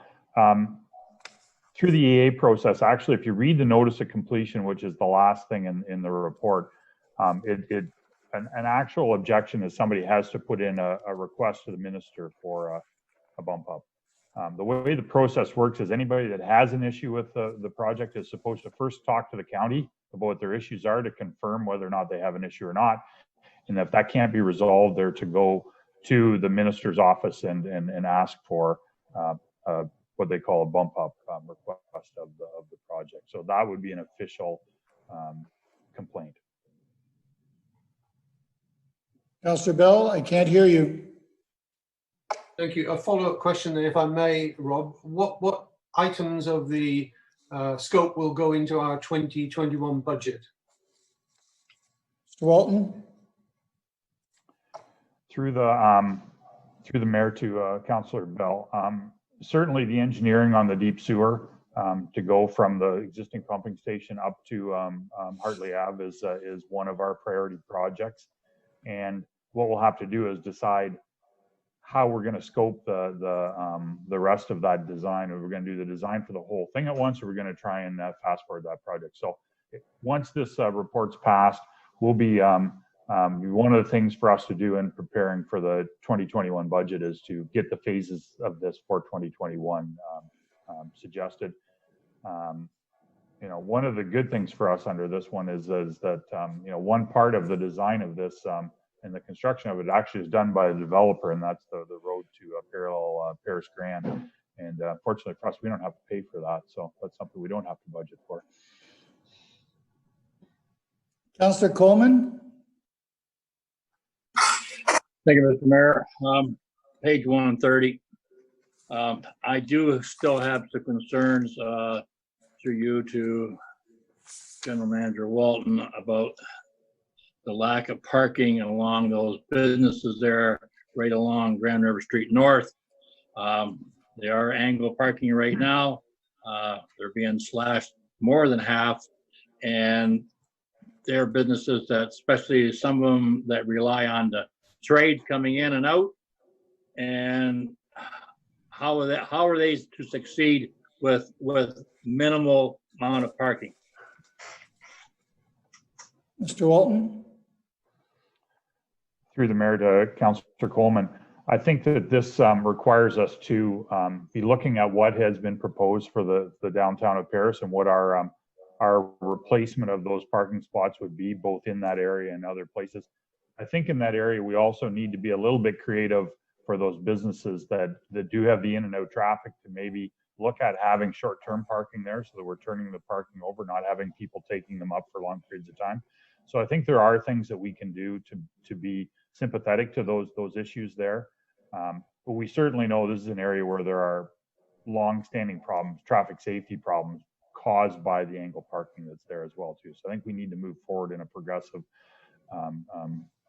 progressive way here and consider all of the issues that are there and you know, replace parking in some of these other spots, even if some of it's expensive. Consider the short-term parking, and then considering the spots elsewhere is where we would build them. You're good with that answer, Councillor Coleman? Yeah, thank you. Councillor Ferrier, please. Thank you. I have a few questions for you to Rob. First, thank you and your team. I know this has not been an easy process, and it's a process that started before several of us were on council, and so thank you to the other councillors who have started this and the staff as well. I just have a couple of questions. On page 116, it says, assuming a 30% diversion to a new corridor by 2031. Later on, we discussed a future study be conducted on the feasibility of a new bypass. Can you describe the process for that and when that part is starting? Because I do think one leads nicely to the other. Mr. Walton? Through the mayor to Councillor LaFerriere. So this study will be undertaken as part of the Transportation Master Plan update, and that we have the consultant selection for that is well underway. In fact, I believe on Friday we're going to receive the final proposals from the 3 consultants which are in the final process. And so this fall, whatever we come up with the new normal for public consultation will be proceeding. So I think that actually the timing of this dovetails very well. I believe that on the planning meeting on September 1st, I think it will be, I believe that we'll be bringing the recommendation for hiring that consultant to that meeting. Okay, because one of the things that has been brought up is, you know, how connected this future bypass, the downtown master plan, but they're all happening within this term to some degree, which is I think positive. Next on page 117, it says that one of the alternatives would be to restrict development. Can you speak as to why we're not able to restrict development further than we have at this time, and not take alternative 3? Through the mayor to Councillor LaFerriere, our consultant came up with the figure that 700 and some lots were what should be allowed, which with the pinch point being at Grand River Street north of William for that amount of traffic. Those amount of lots already exist in approved developments, so it really isn't an option. Okay, thank you. I knew that. I just wanted to make it clear for those watching. I want to speak to the statement of flexibility and ask you a question about that. It says that the addition of parking at Kingswood Park, there's been a lot of opposition to that. Now that doesn't have to happen if the downtown master plan has options for more parking than we currently have and adequate parking over time, correct? Through the mayor to Councillor LaFerriere. Yeah, I'll just expand on the answer then to Councillor Coleman as well. All of these options, it's up to council to fund these through future budgets and approve those projects as part of future capital plans. So yes, we will have to come forward and with the proposals for how we're going to implement these things, when we're going to implement them. And I believe that that's one that has had some people against it. It doesn't provide a lot of spaces either. So there are probably other ways that we can implement that without necessarily doing that. So it won't be a high on our priority list if we can find other ways of doing it. And I mean, we already have found some additional parking on Grand River Street North on the same side as M&A Auto and the rest that weren't in the original plan. So I'm very confident about that. I'm just wondering, it's talked about in here a bit, but could you discuss the active transportation improvements? Because there are a bunch in this. And actually, I'd love it just generally if our communications staff, if this is approved and goes through the 30 days, if they could communicate the proposed walkability improvements and active transportation improvements on a corridor that is not always very safe to walk on currently. Through the mayor to Councilor Ferrier. So I don't have all of them right in front of me right now. There are quite a few, as you mentioned. Certainly from Silver Street North, there's very good improvements to that because it's going to be sidewalk one side of that and multi-use path on the other side of the entire length of that corridor there. So that's a huge improvement. The sidewalk there, some of it's curb face right now, right adjacent to the traffic. That's going to be a huge improvement. Down the rest of Grand River Street, we do have places there where we have issues with width, and then like the railway structure and whatever. We have the future holding of the thought of if the bridge ever gets rebuilt for CN that we actually put in a corridor there to make that better. But that has to be part of a bigger project because that's on its own would be like a $2 million project to do that. So certainly not affordable right now. So, and then there will be the new road to parallel Paris Links Road and whatever. There will be proper sidewalk and whatever on those roads as well. So there are vast improvements to the connectivity and walkability. Even Paris Links Road, where it's going to be cut off from the new development for traffic. We have a agreement with the developer there that there will be a pedestrian pathway through private property to get from the new roads in the subdivision over to this, so the high school kids and the like can have walkability connectivity. And there's a couple of connections down there. So yes, this has been built into the plans quite thoroughly. Trails and stuff too, that would help. I know when I walk home, being able to go on a trail as opposed to always going on the busy road is helpful and fun. Just one or two more here. Specific to why no lights on St. Patrick, but a light one way on Homestead and not the other way. What I mean by that is those leaving Homestead to get on Grand River Street North, they have to stop. But I mean, I know the light will help them to some degree. But I have a constituent who always asks me about St. Patrick, and I want to ask the question on his behalf. One and the other, right? I'm assuming it's because of the nearness to roundabouts, but I'd like to know your. I'm just flipping down through the slides here to get to it, and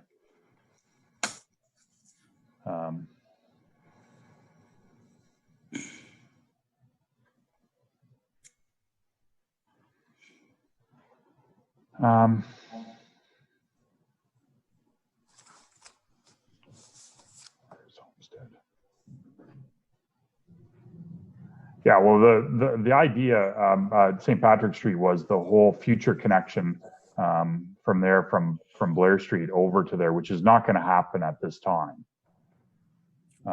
That's the future consideration. Okay, great. And what was the question about Homestead? I didn't. Well, the Homestead, there's a light, but it's only on Grand River Street North. There's no light for cars going, let's say, left on Homestead. That's a pedestrian light. Okay. And then the last one is about the when needed, if needed, Silver Street intersection. So the plan is to have an improved intersection, improved red light intersection. But if and when needed, based on traffic patterns, development patterns, and the feasibility of other bypasses, it could in the future become a roundabout, correct? That's correct, through the mayor. Okay, so through the mayor, to you, Rob, one last piece. So constituents, if let's say 10 years from now, we're looking at a 15-year plan possibly, 10 years from now, constituents could organize around that, around either the detailed design or around it one way or another on need, and et cetera. But by the same token, we're not precluding it in the future forever, and we wouldn't have to do another EA if, let's say, 10 years from now, once we've had 4 or 5 other roundabouts on the street, people actually like and want a roundabout there on Silver. Through the mayor to Councilor Laferriere, the one issue with that is that EAs are now approved for 10 years. So if there were other issues requiring property acquisition at the 10-year, after the 10-year mark, there may need to be public consultation about that. I don't believe actually the way things are being set up right now that that's necessarily the case. Although I'm not sure the church in the one corner there, that actually may be required to do that. So the 10 years out and whether property is required at that time could require more consultation on that, just for that piece of it. Otherwise, it would be brought on by, yes, the traffic warrants and what development had occurred. But this council is voting on the opportunity to at first anyway, improve that intersection and make it an improved light, red light, green light, yellow light intersection. That's correct, and that needs to happen when the street comes out from the abandoned railway to there. So that will happen early on. So that won't be a consideration of doing something different there, because that's going to happen in the first year or two of this plan. Okay, so a year or two from now, we're going to have an improved intersection, but a red light intersection as we have now, but better. That's correct. Thank you. Are you finished, Councillor? I am. Thank you. I'll talk left next meeting. Are there any other questions? Seeing none, we'll call the vote. All those in favor? Opposed? Carried. Thank you for being so prepared for the questions, Mr. Walton, and thank you for the report. It's been a lot of work and it's been a long time coming. So thank you. Number 8, staff reports. Mr. Mayor. Yes. Who am I speaking to? It's Steve. Steve, how are you? Good. Sorry, I'm sorry to interrupt. You keep moving around here. I just wanted to apologize, but I'm going to have to excuse myself from the rest of the meeting. We have a family memorial service tonight that we're trying to time with sunset. So if you'll excuse me, I will step away at this time. Thank you for putting forth the effort to be here tonight, and carry on with your evening. Thank you. Thank you very much. Number 8, please. Councillor Gatward. Thank you, Mr. Mayor. It is moved by myself, seconded by Councillor Chambers, that staff report RPT 20-92 Gurney Pit Roundabout at Rest Acres Road be approved as presented. Are there any questions or concerns to the report, Councillor Miller? Yeah, Mr. Mayor, just a quick question here. If I'm reading the report there, the bottom line says funding for this project from development charges and developer contributions from Kingwood Paris Metals and 986 Rest Acres Road. Is 986 Rest Acres Road, is that the name of a developer? Walton? Oh. Through the mayor to Councillor Miller. No, it's not.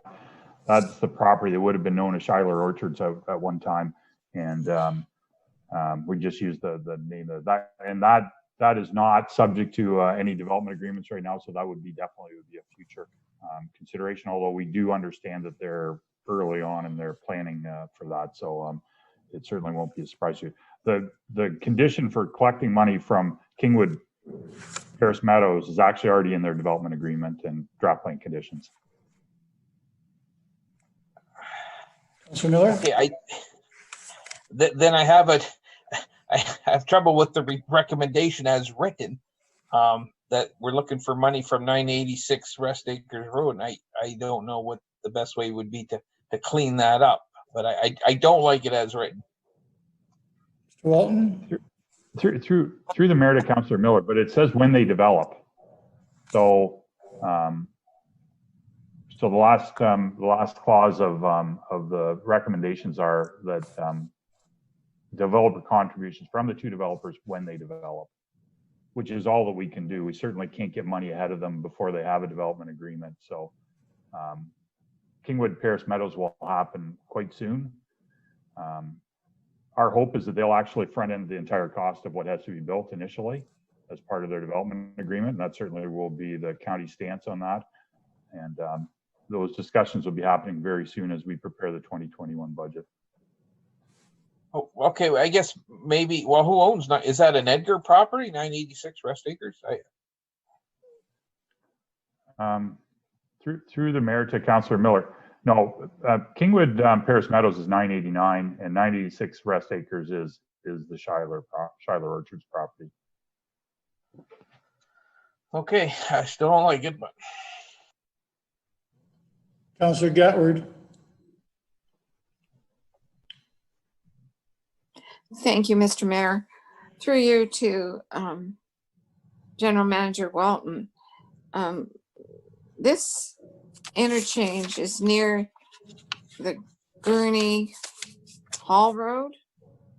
Is that correct by the map? Mr. Walton. Through the mayor to Councillor Gatward, the entrance will be at the spot where the Hall Road was, pretty much exactly. Thank you. And I guess I'm wondering, and maybe you've sent an answer on my question already earlier today. We couldn't get an entrance there for our OPP detachment. That's why we moved it down to the corner.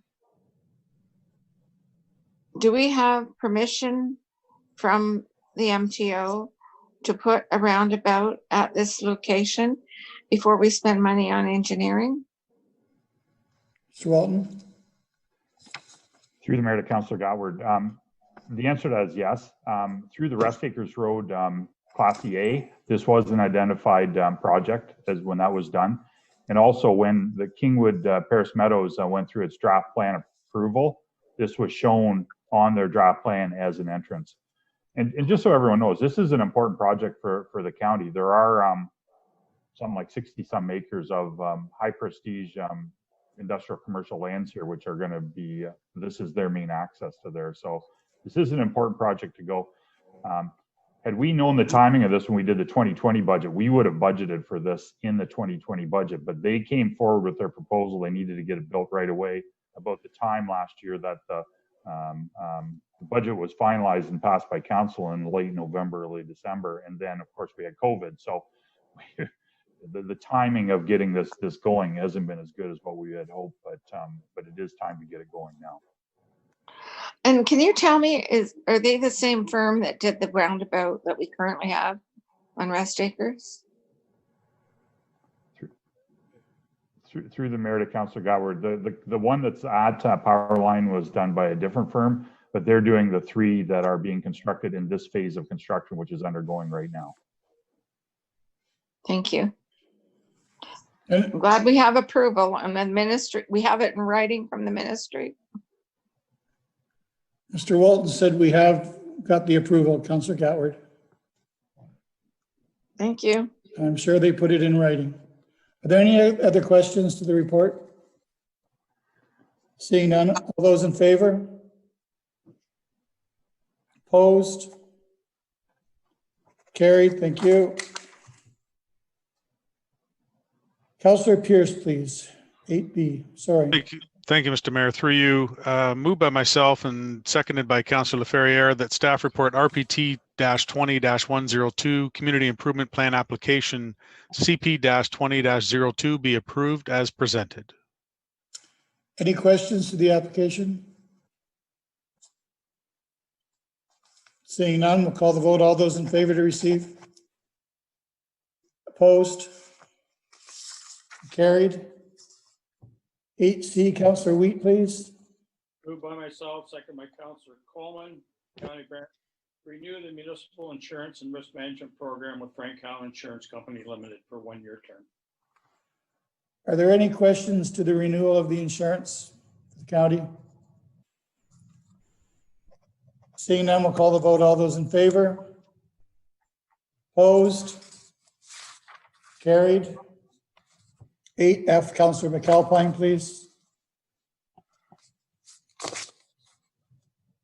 Moved by myself, second by Councillor Bell, that staff report RBT-20-109 council meeting update be received as information. Any questions? Councillor Miller? The advisory committee meetings, I think Heather said in her report, we're not going ahead with them for the rest of the year. I think the police, what are they? The Police Services Board and Committee of Adjustment. I sit on the Ag Advisory Committee, and we're getting these applications by email. They're sent individually. So these planning applications come to the committee members on their individual email, and they're expected to look at them, to read them over. I'm just saying it's not a good way to do it. There's not a good opportunity to ask questions. I know you can by email, but it's not the same as having it presented to you and having that dialogue back and forth. I'm not moving anything or say, but I just want to point out that the Ag Advisory Committee, it's very, very difficult for them to do what we would like them to do, and that's give, I would say, informed opinion on these applications. So if we could go ahead with those advisory committees, if it's safe to do so, I think that would be best. But I'll leave it at that for tonight, Mr. Mayor. Are there any other questions? It was a hard decision to make to keep it to the new year, but I mean, none of these meetings are as effective as they should be. It's hard to read people. It's hard to see what's really going on. And I understand that it's a very specialized committee that meets, but all these committees are specialized, and it's a new reality. It's a new normal. And I wish that I could say we could do something different than that, but we talked a long time before we decided to put it off to the new year. So I understand your concerns, but I think it's the way it needs to be right now. Mr. Bradley? Thank you, Mr. Mayor. And further for your comments, I think it's just worth noting, we are reviewing this about every 2 weeks right now. So this is our kind of, our position on advisory committees, council meetings, et cetera, as of today, but we're reviewing this every 2 weeks. So, if we start to see technology that we think can make these meetings better, if we think in-person meetings are a little more feasible, given the continually changing provincial directives, you will certainly see additional reports from the clerk and myself. So. Okay, through you, Mr. Mayor. Thank you, Michael. One other thing I would say is, and I appreciate you looking at them every 2 weeks, because some of these committees, I mean, they don't have that many members, right? So for sure, we could, I'm just saying they'd be a little more easier to accommodate in person than, say, a full council meeting. So, and like I said, I do know Ag Advisory is called upon to give some informed decision, and it's almost impossible the way it's being done now. So, okay, thank you for the answers. Thank you. Councillor Bell, you're next, please. Yeah, thank you, Mr. Mayor. Through you to Michael, I think. Neighbouring municipalities, you've listed what they do. The region of Waterloo seem to be able to combine Zoom and in-person. Is there a technology we can steal from them? Mr. Bradley? Yeah, thank you, Your Worship, and that's an excellent question. And yeah, we will be reaching out to them. Again, we're constantly reviewing this. Our IT guys are actually right now working on our IT staff, I shouldn't say guys, are working on the Brant Sports Complex and looking at options. The combination of audio, Zoom, and then YouTube is very complex. It's becoming very challenging for us, and trying to combine those together in one meeting, it's fraught with peril. So, but we will continue to review this. As I say, we're talking every 2 weeks. And again, we've come this far so far, and we'll continue to move towards our end goal is to move back to our normal committee cycle with in-person meetings. But again, with delegations, and we do have some contentious some topics coming up. On the 1st, I saw that agenda today. So we will have delegations coming forward. So it does make it more challenging to just move directly to an in-person meeting unless we can combine Zoom, in-person, and the YouTube audio feeds effectively and appropriately. Thank you. Thank you. Councillor Ferrier, please. I promise this one will be quick. Have we or can we look at partnering with Brant One or another organization that has some proven ability in this regard, because they Jason there did Brantford Council forever, and they do a lot of those shoots. Like basically what we're trying to do is what they did at the Paris Fairgrounds during Canada Day, and multiple shoots from multiple locations. I'm wondering if we could tap them on the shoulder and maybe consult with them and have it broadcast. Mr. Bradley? Certainly, Ms. Mayor, we can certainly reach out. Again, we're also cognizant of costs right now. We've got a sizable deficit right now. All of these assets that we might need to acquire, or consultants or helpers we would need to bring in, they all have costs associated with them too. So we're cognizant of that as well. So we're continuing to review this. I know Heather's talking with the folks at IT regularly on this. We are hoping to do a dry run on an in-person meeting at the Brant Sports Complex with Police Services Board, as her report mentions. It's a small group, and there's no delegations involved. Or at best, I've only ever seen one delegation at Police Services Board. So we have a manageable sized group that we can do with that board.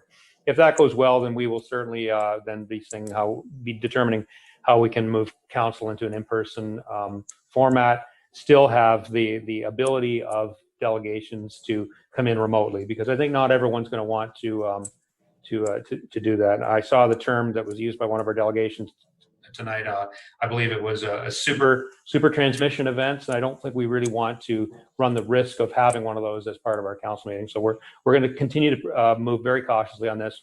We'll see what everyone else is doing. We'll talk to some of these third parties as well. Any other questions? Everyone's clear on how we're moving forward with having our meetings? Seeing no questions, we'll call the vote. All those in favor? Opposed? Carried. Councillor Coleman has left the meeting and he wishes you all a good evening. Number 8G, please. Councillor Bell. Moved by myself and seconded by Councillor Wheat that staff report RPT-20-110 operational update, reopening Paris Community Pool and County of Brant splash pads be received as information. Are there any questions? Councillor Miller? Mr. Mayor, it says in the report that many people visiting the splash pads are from other communities, other municipalities. How do we know this? And again, I assume I know the answer to the second question. We charge them the same as we charge our own citizens. 2 questions. Who's going to speak to that? Cindy? Yeah, sure. Through you, Mr. Mayor, because of the scheduling system that we're using for the splash pad this year, as well as scheduling time used at the pool, there is information collected from residents or users on their location. And as far as the splash pads, historically, there's been no charge for their use, and there is no charge for their use this year. And for pool use, it is the same charge for any resident, regardless of whether you are a resident of the County of Brant or another municipality. Okay, thank you, Cindy. So we're not charging our neighbors and friends extra to use our facilities? It's all the same charge. Perfect, thank you. Everyone's clear? Any other questions for Cindy? All those in favor? Opposed? And carried. Councillor Pierce, you have 8H, please. I do, Mr. Mayor. Thank you. Through you, moved by myself and seconded by Councillor Coleman. Am I able to do that if Councillor Coleman has left the meeting? No, I think we should have someone else do it, please. Councillor Chambers? Yeah. Moved by myself, seconded by Councillor Chambers, that staff report RPT 20-111, Stage 3 reopening of indoor recreational facilities be approved as presented. Any questions? The reopening of the, Councillor Gatward? Thank you, Mr. Mayor. Do we have hockey teams, minor hockey teams and pickup groups and skating clubs knocking on our door saying, when are you going to open the arenas? Cindy? Through you, Mr. Mayor, we have had some inquiries since phase 2 was announced on renting our ice. Since that time, we have asked our user groups what their intent is as far as ice use this fall. And approximately 80% of our regular users have indicated that they wish to rent our ice facilities in the fall. So the additional cost of $345,000 to reopen because of estimated cost to reopen the 3 arenas because of COVID-19, we will recoup some because we're already subsidizing these facilities and then adding more costs to the mix. Under the mandatory mask bylaw then, because this is a public building, everyone that goes skating or playing hockey will be required to wear a mask. Cindy?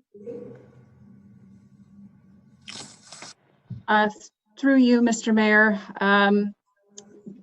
the provincial associations for hockey, ringette, and skating have developed provincial protocols and guidelines as far as what users would be required to do while they are participating in a recreational activity. So with a sport like hockey, for instance, my understanding that a mask would not be required by participants while they are on the ice. Where a mask would be required is where a participant was off the ice and in a public space within the building while our mask bylaw is in place. So spectators would be required to wear a mask, but the actual participants wouldn't, according to their provincial associations. Doesn't our local municipal bylaw trump any association and their recommendations? Just as the province legislation trumps municipal legislation? Cindy?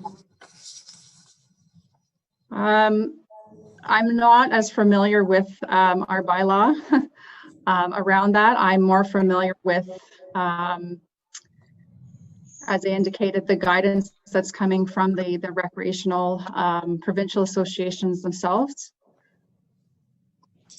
So I'm not able, I'm probably not the best person to answer that question. In my opinion, if the county makes a bylaw that masks should be worn in public spaces, then, and particularly a sport like hockey, where I know it's strenuous, but if they're scuffling on the boards trying to get the puck, they're in very close proximity to one another. And isn't that a chance to spread droplets? I guess I'm just thinking of all these things because we're talking about opening these arenas, and I want to make sure we have the rules clear. Thank you. Councillor Galway, Michael Bradley wants to speak to that, please. Okay. Thank you, Your Worship. So Section 5 of the bylaw says, notwithstanding the sections that make mandatory the wearing of a face covering mandatory, it says a face covering, removal of a face covering within these sections are permitted for the purposes of receiving services, which includes the consumption of food and drink, or while actively engaged in strenuous athletic or physical or fitness activity. So for any active sports going on, the removal of the mask would be permitted. As Ms. Stevenson said, spectators or when people are moving to the sport activity through the hallways, they would still be required to wear a face covering. Hopefully that makes sense. Thank you. Councillor Pierce, did you have something to add? No, that was it right there. Thank you. Okay. Councillor Gatward, you're okay with that response? Okay. Any other questions? The reopening of the facilities? Seeing none, call the vote. All those in favor? Opposed? Carried. Mr. Bradley, you're going to speak to the financial forecast from the effects of COVID-19. Yes, thank you, Your Worship. The report is in front of you for council's consideration. It just updates the financial forecast. It does include the amounts that were included in the previous report. And so our current projected deficit at this point is about $1.4 million. It hasn't changed. It's been going up and down over the last 4 months. But I think as things become clear, our conservative assumptions result in better news. But then, as you just saw, new reopening initiatives then add to the deficit. So I did want to make note that there has been some provincial funding announced, or it is actually a provincial and federal funding, I believe. In late July, it was announced that municipalities would be receiving funding to address COVID-19 related shortfalls. At this point, we haven't seen anything come out on the application methodology or on how the funding would be distributed. There is $4 billion on the table. I did see something from a provincial representative this morning who had told a group of CAOs that they were working, the province is working on the allocation methodology for those funds. So Ms. Mifflin is here as well, and we're happy to answer any questions on the report. Are there any questions to the report? Councillor Ferrier? Moved by myself and seconded by Councillor Gatward that staff report RPT-20-12-2020 forecast and COVID-19 impacts be received as information. Thank you. Everyone's clear on what they're voting on? All those in favor? Opposed? Carried. Thank you. Information reports, there are none. Communications. Councillor Wheat, please. Help a Child Smile. Moved by myself, seconded by Councillor Pierce, that the request for proclamation of Childhood Cancer Awareness Month in September be approved. Great. Are there any questions? We've done this before. It was well received. No questions? All those in favor? Opposed? Carried. Did anyone? Councillor Miller, did you have a question? No, you're okay. Thank you.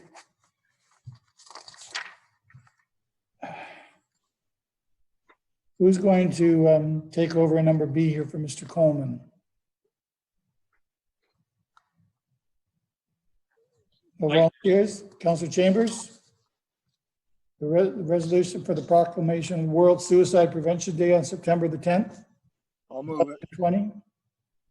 Moved. Thank you. Seeking a seconder, I guess. Second. Second, Wheat.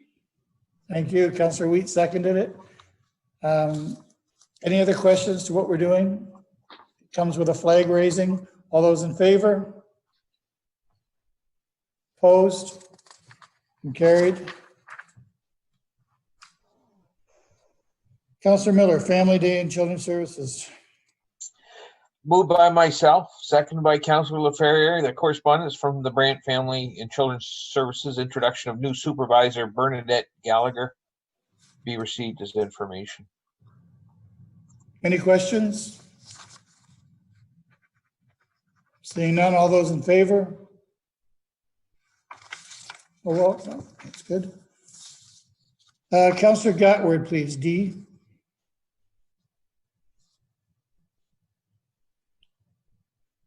Councillor Gatward, we can't hear you.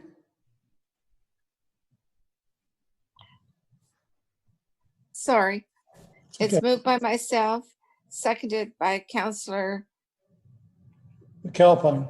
McAlpine, yeah, that the correspondence from the former executives of the Board of Directors for Brant Family and Children's Services be received as information.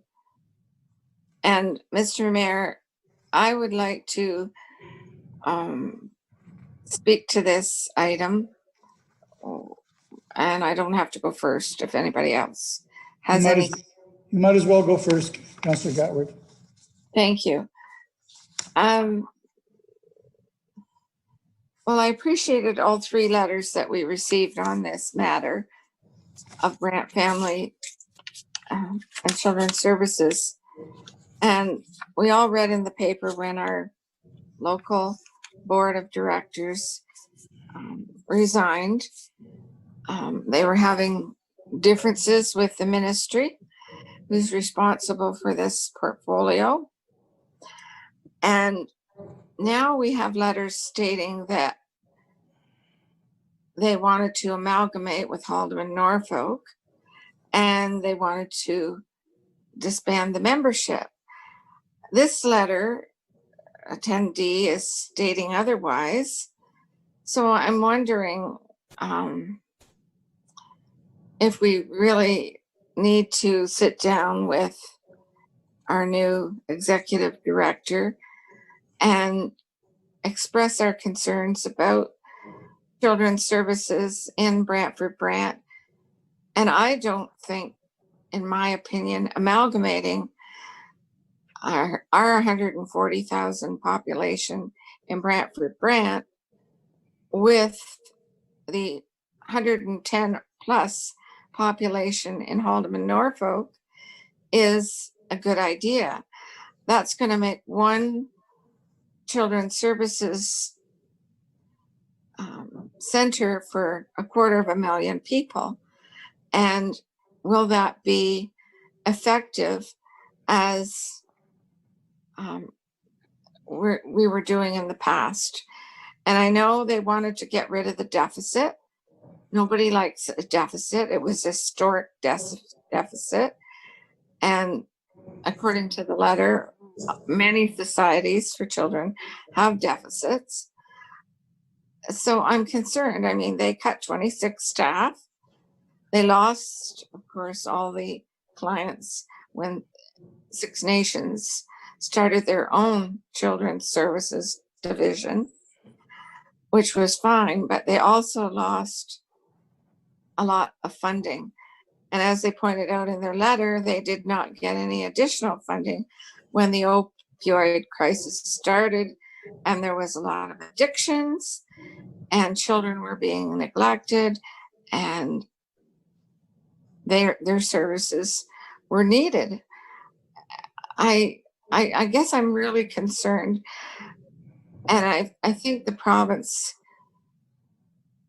is doing this because our board resigned, and I'm wondering if we could not have a call for a new board to be appointed, a local board, jointly between the city and the county.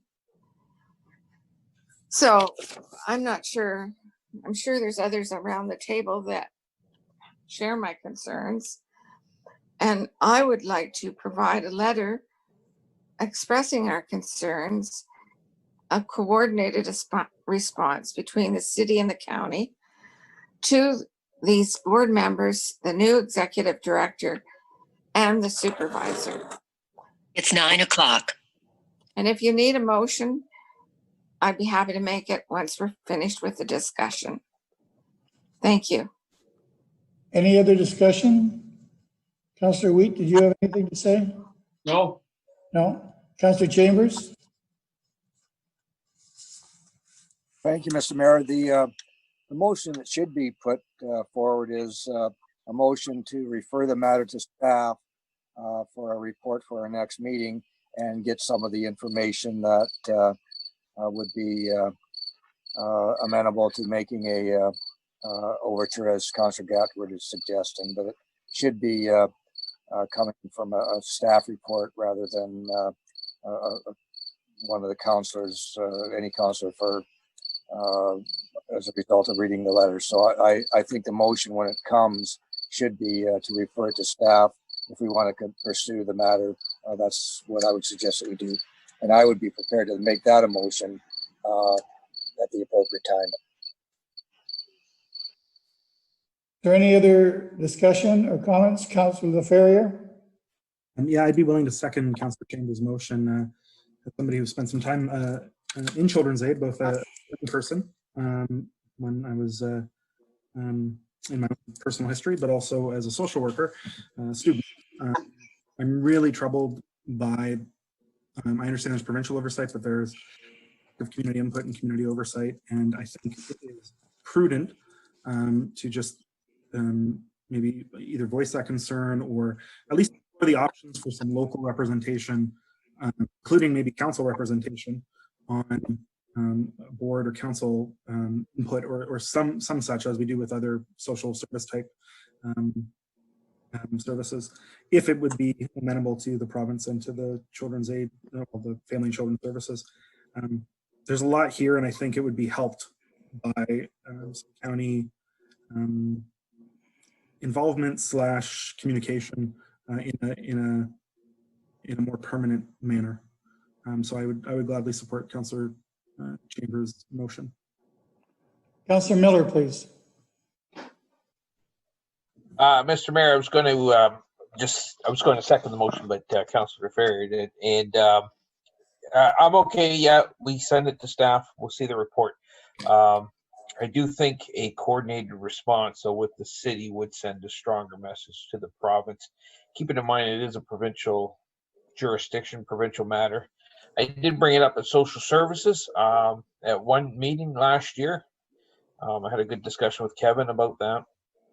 And because some of the clients of social services are also clients of the Children's Aid Society, as you can imagine. But I was told back then it's a provincial matter. But yeah, I guess at one time we did have a member of council. I guess that would be Kevin Hodge on the committee or on the board, and we don't have that anymore. So maybe that's something that we could push for, because I understand why the province likes to make things bigger. Maybe it costs less money at the end of the day, but I think that board is big enough. So anyways, I'll leave it at that. Any other comments? I too have concerns about all of this. Councillor Gatward and I had a conversation today, and she knows how I feel about it too. So at this point, if we could make a recommendation, Councillor Chambers. Yep, seconded by Councillor Laferriere. We're clear on the recommendation, staff report coming forward. Everybody's clear? All those in favor? Opposed? And carried. Number E, please, Councillor Coleman. So we'll just second that. Councillor Wheat, could you bring this forward?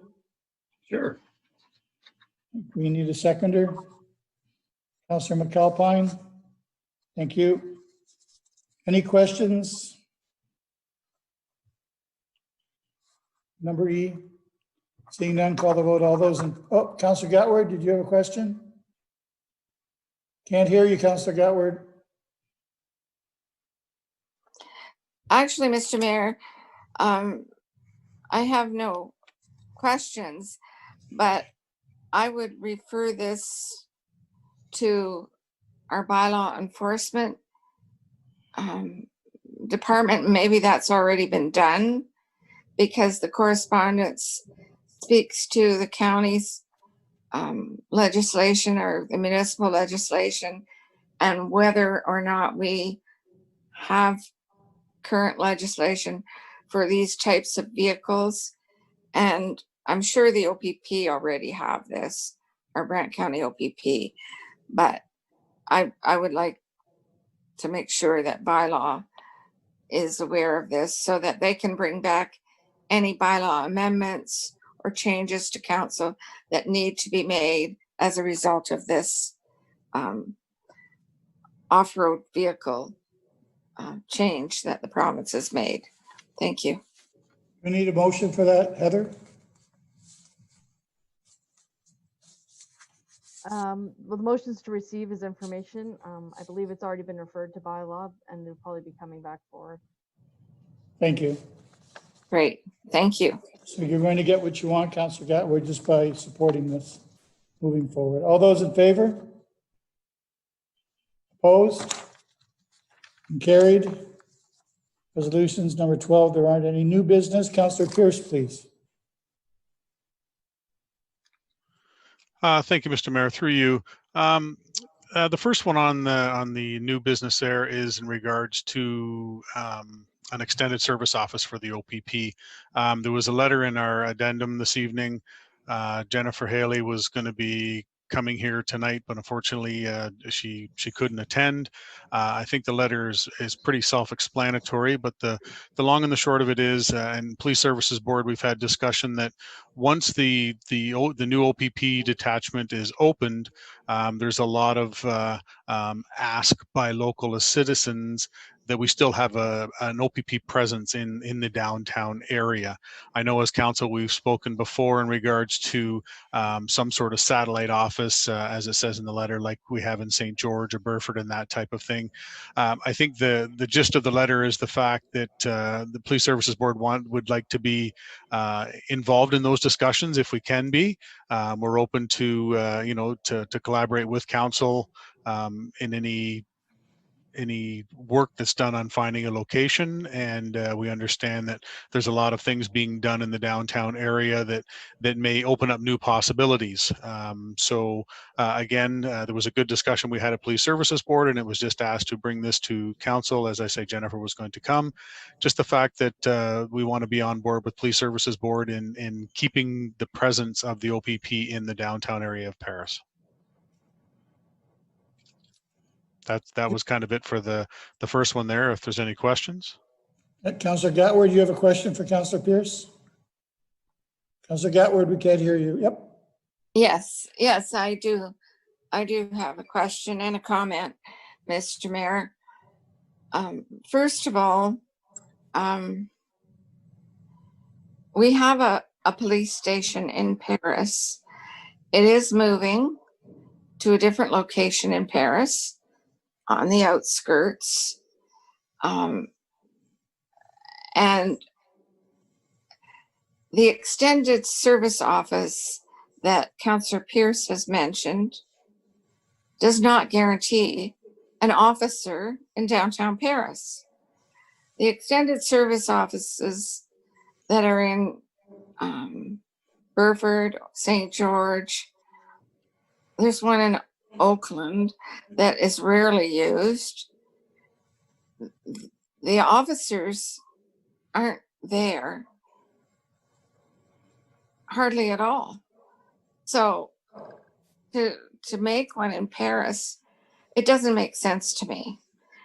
It's just, if people want to see a police officer and talk about something, they'll get in their car or call first and drive to the police station.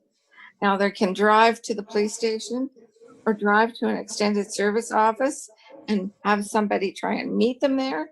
It doesn't make sense. And so I don't believe that this is a good idea.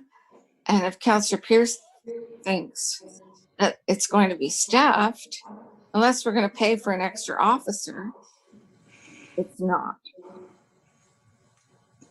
Councillor, those are my comments. thank you. Councillor Gatwood, Councillor Pierce never said it was going to be staffed. And I think for you to say that it's a terrible idea is absolutely not true at all. I think it's a very good idea. And we had a great conversation at Police Services. Councillor Pierce, do you want to speak more to it before I continue? If I could, thank you, Mr. Mayor. Yeah, you did hit the one point. I never once said that it would be staffed. I just said to have a presence in the downtown area. And I would point Councillor Gatwood to the addendum. If she reads the report there, in the paragraph of the report, it starts as a result of discussions, several questions arise regarding the feasibility of an additional ESO in the county. Yeah. So it's not, Councillor Gatwood, I have the floor. Thank you very much. So if you read the report, you will state it, you will see in there that it's a discussion on the feasibility. The citizens have stated they would like to have something in the downtown core. We as Police Services Board would like to be involved in those discussions, as council has, about potentially having one downtown. That's what this is about. Councillor Gatward, want to respond? First of all, I don't think I said it was a terrible idea. Yes, you did. I did? I used Yes. the word terrible? You did. I believe you did, yes. Well, it's duplicating something that we already have, in my opinion. I think that we should, there may be some people that want an office and think that then they're going to have an officer there, but I don't think it's necessary. And Mr. Mayor, point of order. This whole memo here was to receive as information that the Police Services Board would like to be in discussions. If further discussions are had on this, we would like to be at the table. That's all that this is about. This isn't happening tomorrow. Read the report, Councillor Gatward. And I think I have the floor, Councillor Pierce, and I wasn't finished. I did not get the report. I haven't seen the addendum, so I apologize for that. And if it's on my computer now, I will read it after this meeting. Thank you. Councillor Chambers, please. Thank you, Mr. Mayor. In my opinion, it would be terrible not to pursue the matter without the contributions of the Police Services Board, the county, and the police on looking into something that the residents of Paris have long stated would be a good thing to have. So let's move on and receive the report and put everybody to work in making it happen. Thank you. Do I really hear crickets at a council meeting? It's my worst nightmare. Ever since the lights went out, Chambers. Listen closely. Sweet Jesus. I hear crickets coming from Burford.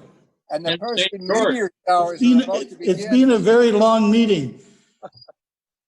Everyone knows what we're voting on. It's clear to receive. Oh my goodness. All those in favor? Check with the crickets. Wow. I don't even know where I am now. Okay. Councillor, you want to talk about garbage collection? I do, Mr. Mayor, unfortunately. To put it bluntly, I'm very concerned about the garbage and recycling collection process that we currently have with our contractor, Mterra. It seems to be taking longer than expected to pick up garbage. We're having more and more occurrences of garbage not even being picked up on the scheduled days. I've had a bunch of emails, and I know we have received emails as council stating that the contractor's having issues with staffing and they've had a lot of truck issues. As much as I appreciate that from the aspect of running a business, at the end of the day, us as council, but more importantly, the taxpayers that are paying for this service, that's not our problem. The bottom line is they have a contract to do pickups following a set schedule, and many would suggest, and I would agree, that that's not happening as it should be.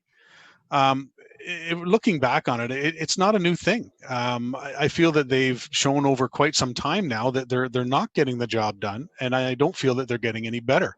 They've had the opportunity to prove that they're able to handle the load of Paris as it's growing in the excuse me, in the surrounding area, and I don't see them showing that they can.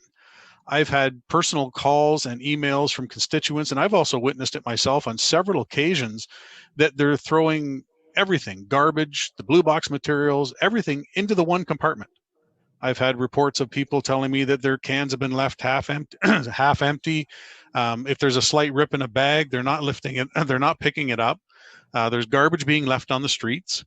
To me, that just shows a lack of dedication and customer service for a service that our taxpayers are paying for. And I don't think that's right. What I would like to have happen, and I know there's been a letter sent through to Public Works, I would like Public Works Committee to have an extra review of this contract to understand, is there anything in there that stipulations or obligations and penalties per se if the garbage isn't picked up as what's in the contract? We've received many communications that talk about notice regarding garbage and recycling collection days. It's anticipated that some areas of collection will not get collected today. I did just a quick review, and I took it back to just the beginning of 2019. There's been over 29 times where the garbage has not been picked up as scheduled on certain days, and it's around the county. I understand that there was a 1 week period there in the wintertime where the freezing temperatures and stuff like that. I can understand that. But, I don't mean to make light of it, but at the end of the day, that's a job that some of these folks chose, and the job should be done. So again, I'm sure I'm not the only counselor that's received emails and phone calls on this. I think we do have a problem here that's been going on for quite some time that needs to be looked at. I'm not sure what the answer is, whether it's a penalty or, looking somewhere else for a contract. I'm not sure. And I'm not sure if it affects us or not, but I've also heard that Emterra has potentially been bought out or is being bought out. I'm not sure exactly all the details on that. But again, I would like this to be looked into if there's anything that can be done, because it's getting out of hand. Thank you. Councillor Ferrier, you want to comment?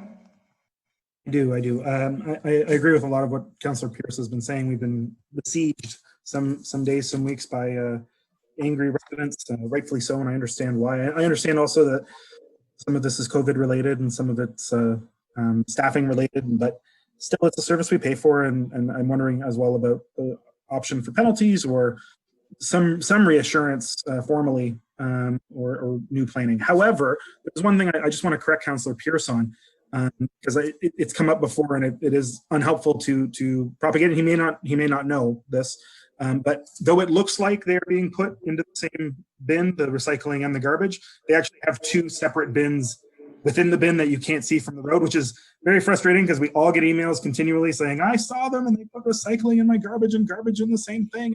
But that's just simply not the case. And the county has provided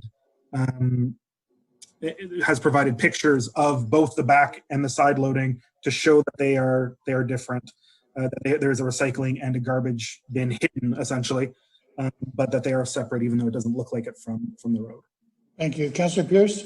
Thank you, Mr. Mayor. To Councillor Ferrier, I have actually witnessed it myself on several occasions, them throwing it into the same one. I understand how the back of the truck looks, but it was from my driveway.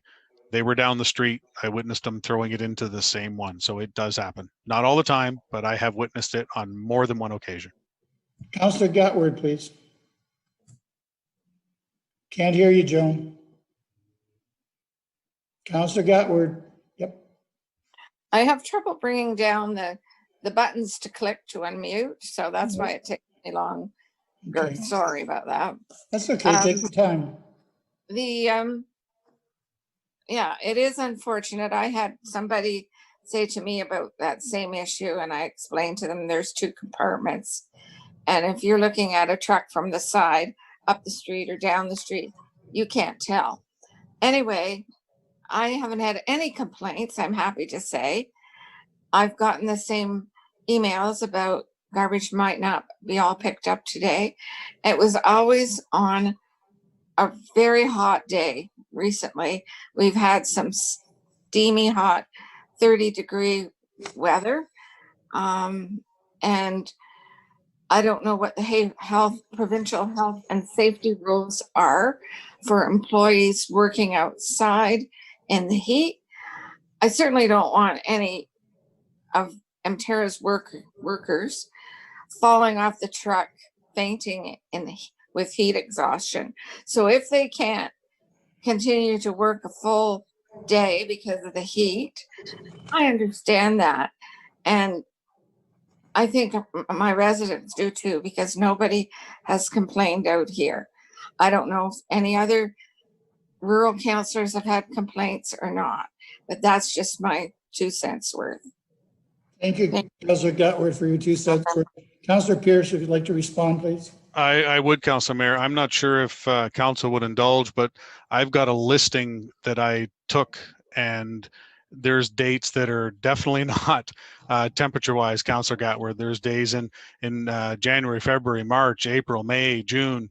It's happening all the time. Yes, there may have been some, like yesterday, for example, was the latest one we had was yesterday. Yes, it was hot yesterday, but again, this isn't a matter of hot. This is a matter of it's happening over and over and over. Thank you, Councillor Pierce, for bringing this forward. Staff has heard you tonight, and we'll investigate the service and maybe look at our options moving forward. So, thank you. Any other discussion on what Councillor Pierce has brought forward? Seeing none, we'll go with number 14, please. Councillor Wheat, we're going to go in camera. Moved by myself, second by Sorry, Oh, Mr. Mayor. So Councillor Pierce? can we receive that and it's being sent to Public Works for review? Sure. Yep. Vote to receive, send to Public Works. All those in favor? Opposed? It's on its way to Public Works. Number 14 in camera, Councillor Wheat. Moved by myself, second by Councillor Bell. The council move in camera to discuss the litigation matter affecting a municipality, to receive advice subject to solicitor-client privilege regarding an LPAD hearing regarding Paris Grand. Thank you, Councillor Wheat. All those in favor to go in camera? You're back in business. Thank you. Number 15, bylaws. It's going to be Councillor Ferrier. Moved by myself and seconded by Councillor Miller. Bylaws number 84-20 and 86-20 be read the first time. Councillor Pierce. Thank you, Mr. Mayor. Does it not have to state as amended because we changed the date? Yes, it does. All right, so let me try that again. Moved by myself and seconded by Councillor Miller that bylaws number 84-20 and 86-20 as amended be for the first. Thank you. All those in favor? Second reading, please, Councillor. Moved by myself and seconded by Councillor Miller that bylaws numbers 84-20 to 86-20 to be read the second time as amended and all clauses and preambles be adopted. Thank you. Are there any questions to the bylaws? Councillor Chambers? Just to ensure that the amendment regarding the exemption is included in the amendments that we're talking about. Madam Clerk, you have all that? Yes, it is including both the change in the date and the change in the exemption. You're okay, Councillor Chambers? Yes. Any other questions before we do the third reading? Seeing none, Councillor Ferrier, please. Thank you, Mr. Mayor. Moved by myself and seconded by Councillor Miller that bylaw numbers 84-20 to 86-20 be read a third time as amended, passed, signed, and executed. Everyone's clear? All those in favor? Opposed? Carried. Next meeting is going to be September the 1st.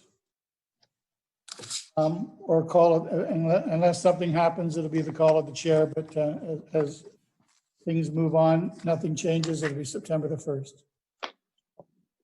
Motion to adjourn. Councillor Pierce, Councillor Bell. Thank you all. It's been a long meeting. Good night, and may God bless.